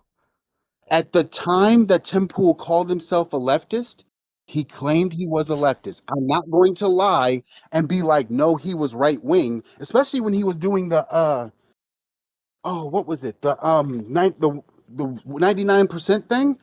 But when I point out James Lindsay using Hassan or someone else on the far left to attack the woke right, as he calls them, right? You retreat to the fact that in 2018, James Lindsay said he was a leftist or a liberal, right? But he is currently, clearly, in 2026, the year of our Lord, not a leftist or liberal. He's clearly on the right. Yet James Lindsay uses Hassan and other people who are on the far left to make attacks against Tim Pool and people on the right that he calls the woke right. He coined, I don't know if he officially coined that phrase, but he popularized that phrase. It's a whole thing that they got where he will use things that the left-wing creators say to attack people on the right. That's his shtick. And a lot of people on the right do the same thing that you're doing to me right now and saying, well, actually, no, you're a secret leftist, right? Like you're a secret, like you're using the leftist playbook, right? They'll say things like that as well, right? And James Lindsay, I actually didn't check. James Lindsay has 566,000 followers, which is 50 times my size. The fact that you chose somebody, no, I love it. The fact that you chose somebody who literally did the entire, I was left of center, but now I'm right wing. You're always just going to move the goalpost, man, because it doesn't matter the facts, it matters your narrative. And your narrative will always trump the facts because you will change your narrative in order to support your facts. You asked me, can't find someone of similar size on the right doing this, and I did. And you're like, well, he doesn't count because blah, blah, blah. And this is so bullshit. The beginning.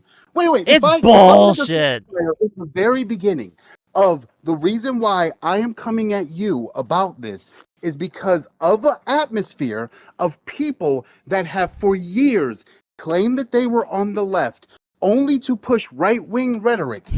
So they lean into left, or they claim to lean into leftism. They use leftism as an attack and whatever else until they finally reveal their power level. It makes sense. Am I doing that? No, I literally said to you, when you do stuff like that, wait, hold on. When I gave you the 3 reasons in the very beginning, what was the first reason I said that was a bad idea to do it? Do you remember? Remind me. I don't remember your 3 reasons. The first reason I said not to do it was because it gives the left a reason to ignore your claim because they immediately say that you are a centrist because of the atmosphere of people that claim that they were on the left or claim that they were centrist. My audience isn't them. This exact thing. I don't care what they think. I don't care what they say about me. I don't care what they do. What I'm trying to reach, the people I'm trying to reach, are not them. I didn't ask you to care. I told you the reason why I'm saying James Lindsay is a disqualifying example. From the very beginning, I said that those were the dishonest centrists that mess up the entire conversation in itself. So when I'm already disqualifying them from the very beginning, why would we 3 hours later look up and go, well, you're changing the goalpost You when are that was my changing the goalpost from the goalposts. beginning? Because you Was that can't not my act goalpost from the as if beginning? what you said was, can you find anyone on the right doing this thing? And then I point out James Lindsay, who's pretty well known for using the left to go after the what he calls the woke right and point out similarities, and also use a word that says even the left can see what you're doing right now, or look, actually Hassan's actually right about this, you're fucking wrong, you're fucking a joke, even Hassan can do this, things like that. When I point that out and you try to use your first point, which was unrelated to that, against me, it just doesn't work, man. But I do have to go and get other people in. So I'm going to move you out so I can finish these super chats. Where can people find you? Just on Twitter, Dialogue Always. Okay, Dialogue Always, one word? Well, 2 words connected, no spaces or nothing? Yeah, just two words connected. I have it linked in my YouTube description. I'll talk to you later. Cool.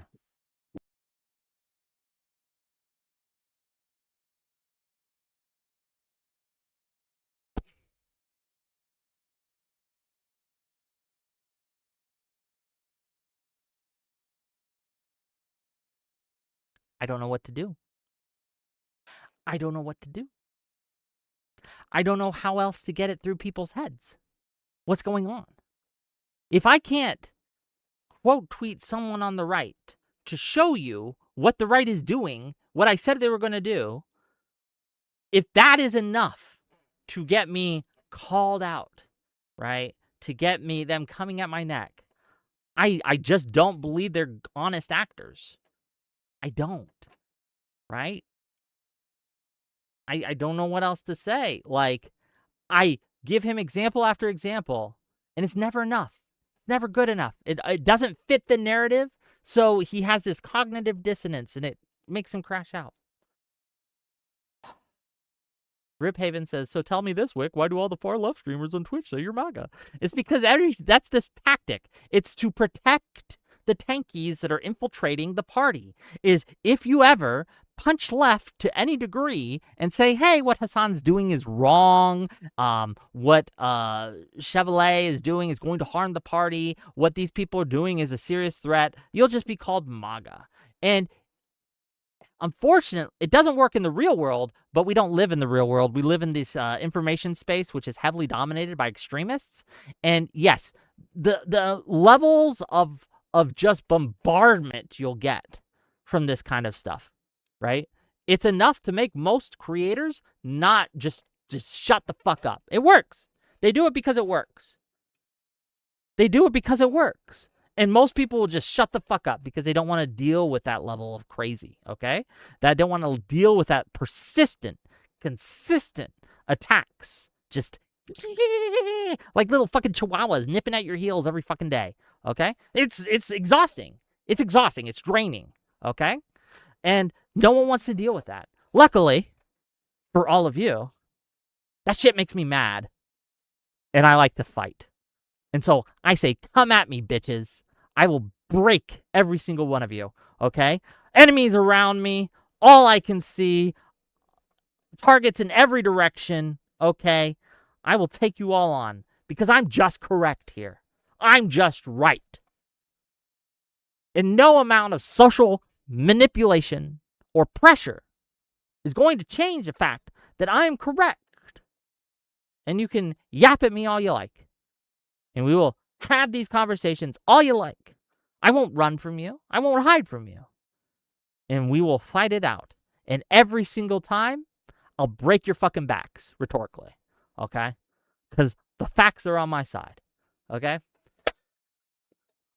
Let's get through these super chats because I love you all. And keep sending me money, please. I love money. Money is good.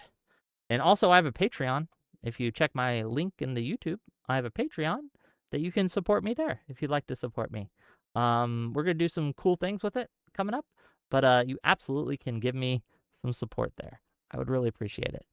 $5 from Odashara. Quick correction on record. Hassan would retweet Nazi accounts to attack Destiny. Well, yes, true.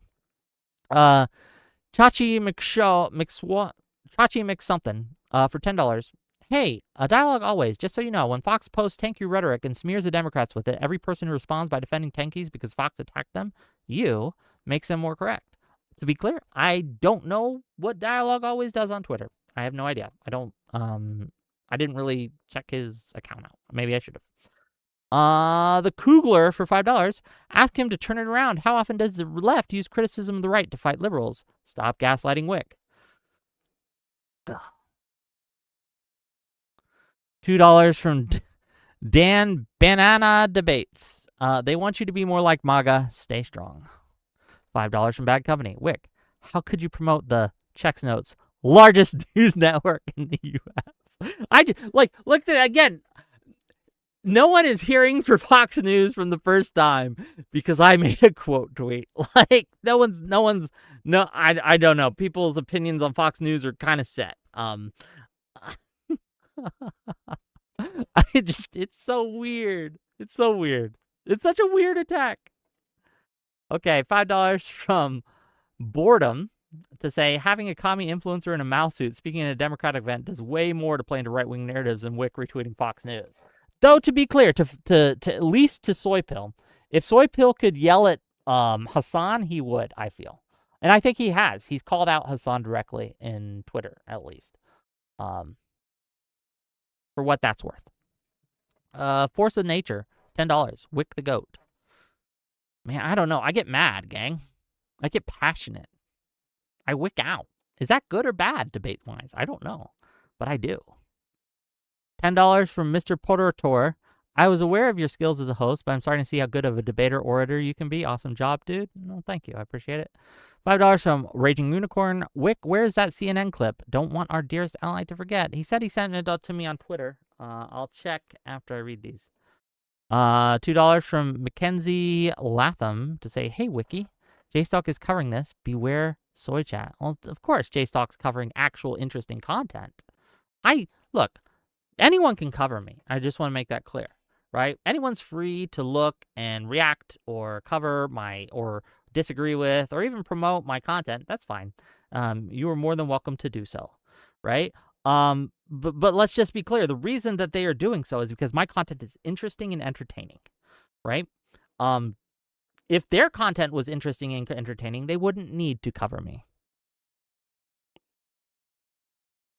$2 from the Kugler. Soypill equals left lib enlightened centrist. Okay. $5 from Religion de Bob. The Soypill. At the Soypill. The same applies to publicly attacking Whick about this. Yeah, but I'm on a small channel, right? $5 from Dude Mansu. Whick loves America and despises communism, which is based as fuck. Whick W. That's true. I do despise communism. Communists are evil. Communism is evil. I just want to make that clear. $5 from the MD20. When someone like Jessica Tarlov or Gerald Ford Jr. talk about the exact same thing you're doing literally on Fox News, are people going to the right? I don't know, man.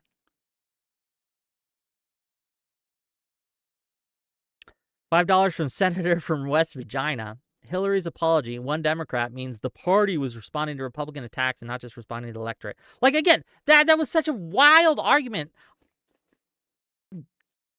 The reason why the Democrats created and signed into law the crime bill, and the reason why it was bipartisan legislation that every demographic, men, women, white, Hispanic, black, across the board supported, was because there was a huge issue with crime in the 90s, in the early 90s specifically. Crime was a big deal, and it was a real problem, and something needed to be done.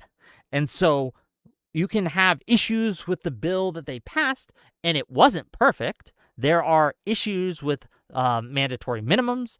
There are issues with three strikes laws and these things, but they were put in because what we were doing at the time was not working, and crime was at some of the worst it's ever been. It was really bad, and it was a salient issue across parties. The fact that he would argue that the Willie Horton attacks were what led to us to use the rhetoric to craft the crime. No, no. It was what was happening on the ground and what the electorate wanted. And it wasn't because of the Willie Horton ad. You can look at the Willie Horton ad being the reason, or one of the big reasons that Dukakis, I think it was Dukakis, lost in '88. That's probably true. But yeah, it wasn't the reason for the crime bill. $10 from the Actual Facts Racing. I like Whick. Well, I like you too, buddy. $2 from Das Vidania. Fetterman's entire win in 2022 was based on rhetoric. Well, that's populism, right? It's all rhetoric based. All these populists, they promise the moon.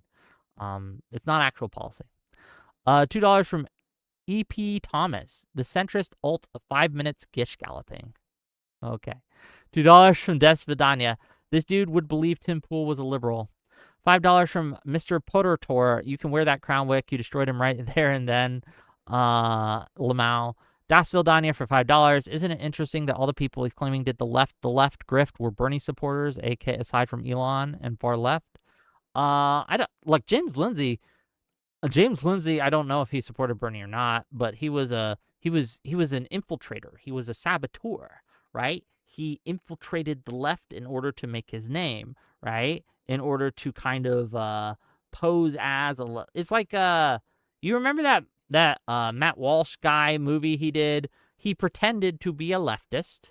He infiltrated leftist spaces and he videotaped him doing that. And he dishonestly, I want to make that clear, he dishonestly presented a whole bunch of stuff out of context clips and all these things and platformed all the extremists, okay, in order to kind of go. But I would never say that we can't look at Matt Walsh as an example of a right-winger. I would never say that. It's crazy. $5 from Grant King. I voted for Obama. I'm absolutely right-leaning. Doesn't matter what I voted or said 10 years ago. Don't let him move these posts. Shit's stupid as fuck. I mean, yeah. Like, even if he was a genuine left-winger in 2018, it's 2026, baby. And a lot of time has passed. Troy Jackson's running in Maine. He was a right-winger who voted for Bush in 2000. He was on the right. But you wouldn't say he was a right-winger now. $5 from the 5-6. The commies have infiltrated the Dems way more than you think. If Dems take the House, you're going to have commie MAGA holding up speakerphones. Look, MAGA Maoism is a thing, okay? Like, lest we forget, the things that Trump is doing have a lot in common with Maoism. And maybe we'll go over that one day. $2 from Das Dingo Cast. Would you box? I'm MAGA and want to box. Curious. Depends. If you're 6'8", 300 pounds of muscle, probably not going to box you, buddy. Probably not going to do that. I have self-preservation instincts. But if we're of a weight and of a height, then sure. If you offer me money, for enough money, anything is possible. Well, not anything, but most things. Okay. I'm tired.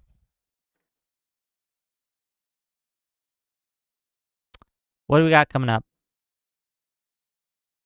I'm probably going to take a break tomorrow. Probably not streaming. I will see you guys Friday. Oh! There are 2 big announcements coming on Friday for the channel and for the space, right? One, I can tell you right now. One, I can't tell you till Friday, but keep your ears open. Keep your ears open, okay? But one I can say is Friday is my birthday! Yay! Happy birthday, Wick! I'll be turning 43. And so if you want to give me birthday presents of super chats and gift subs, hell yeah.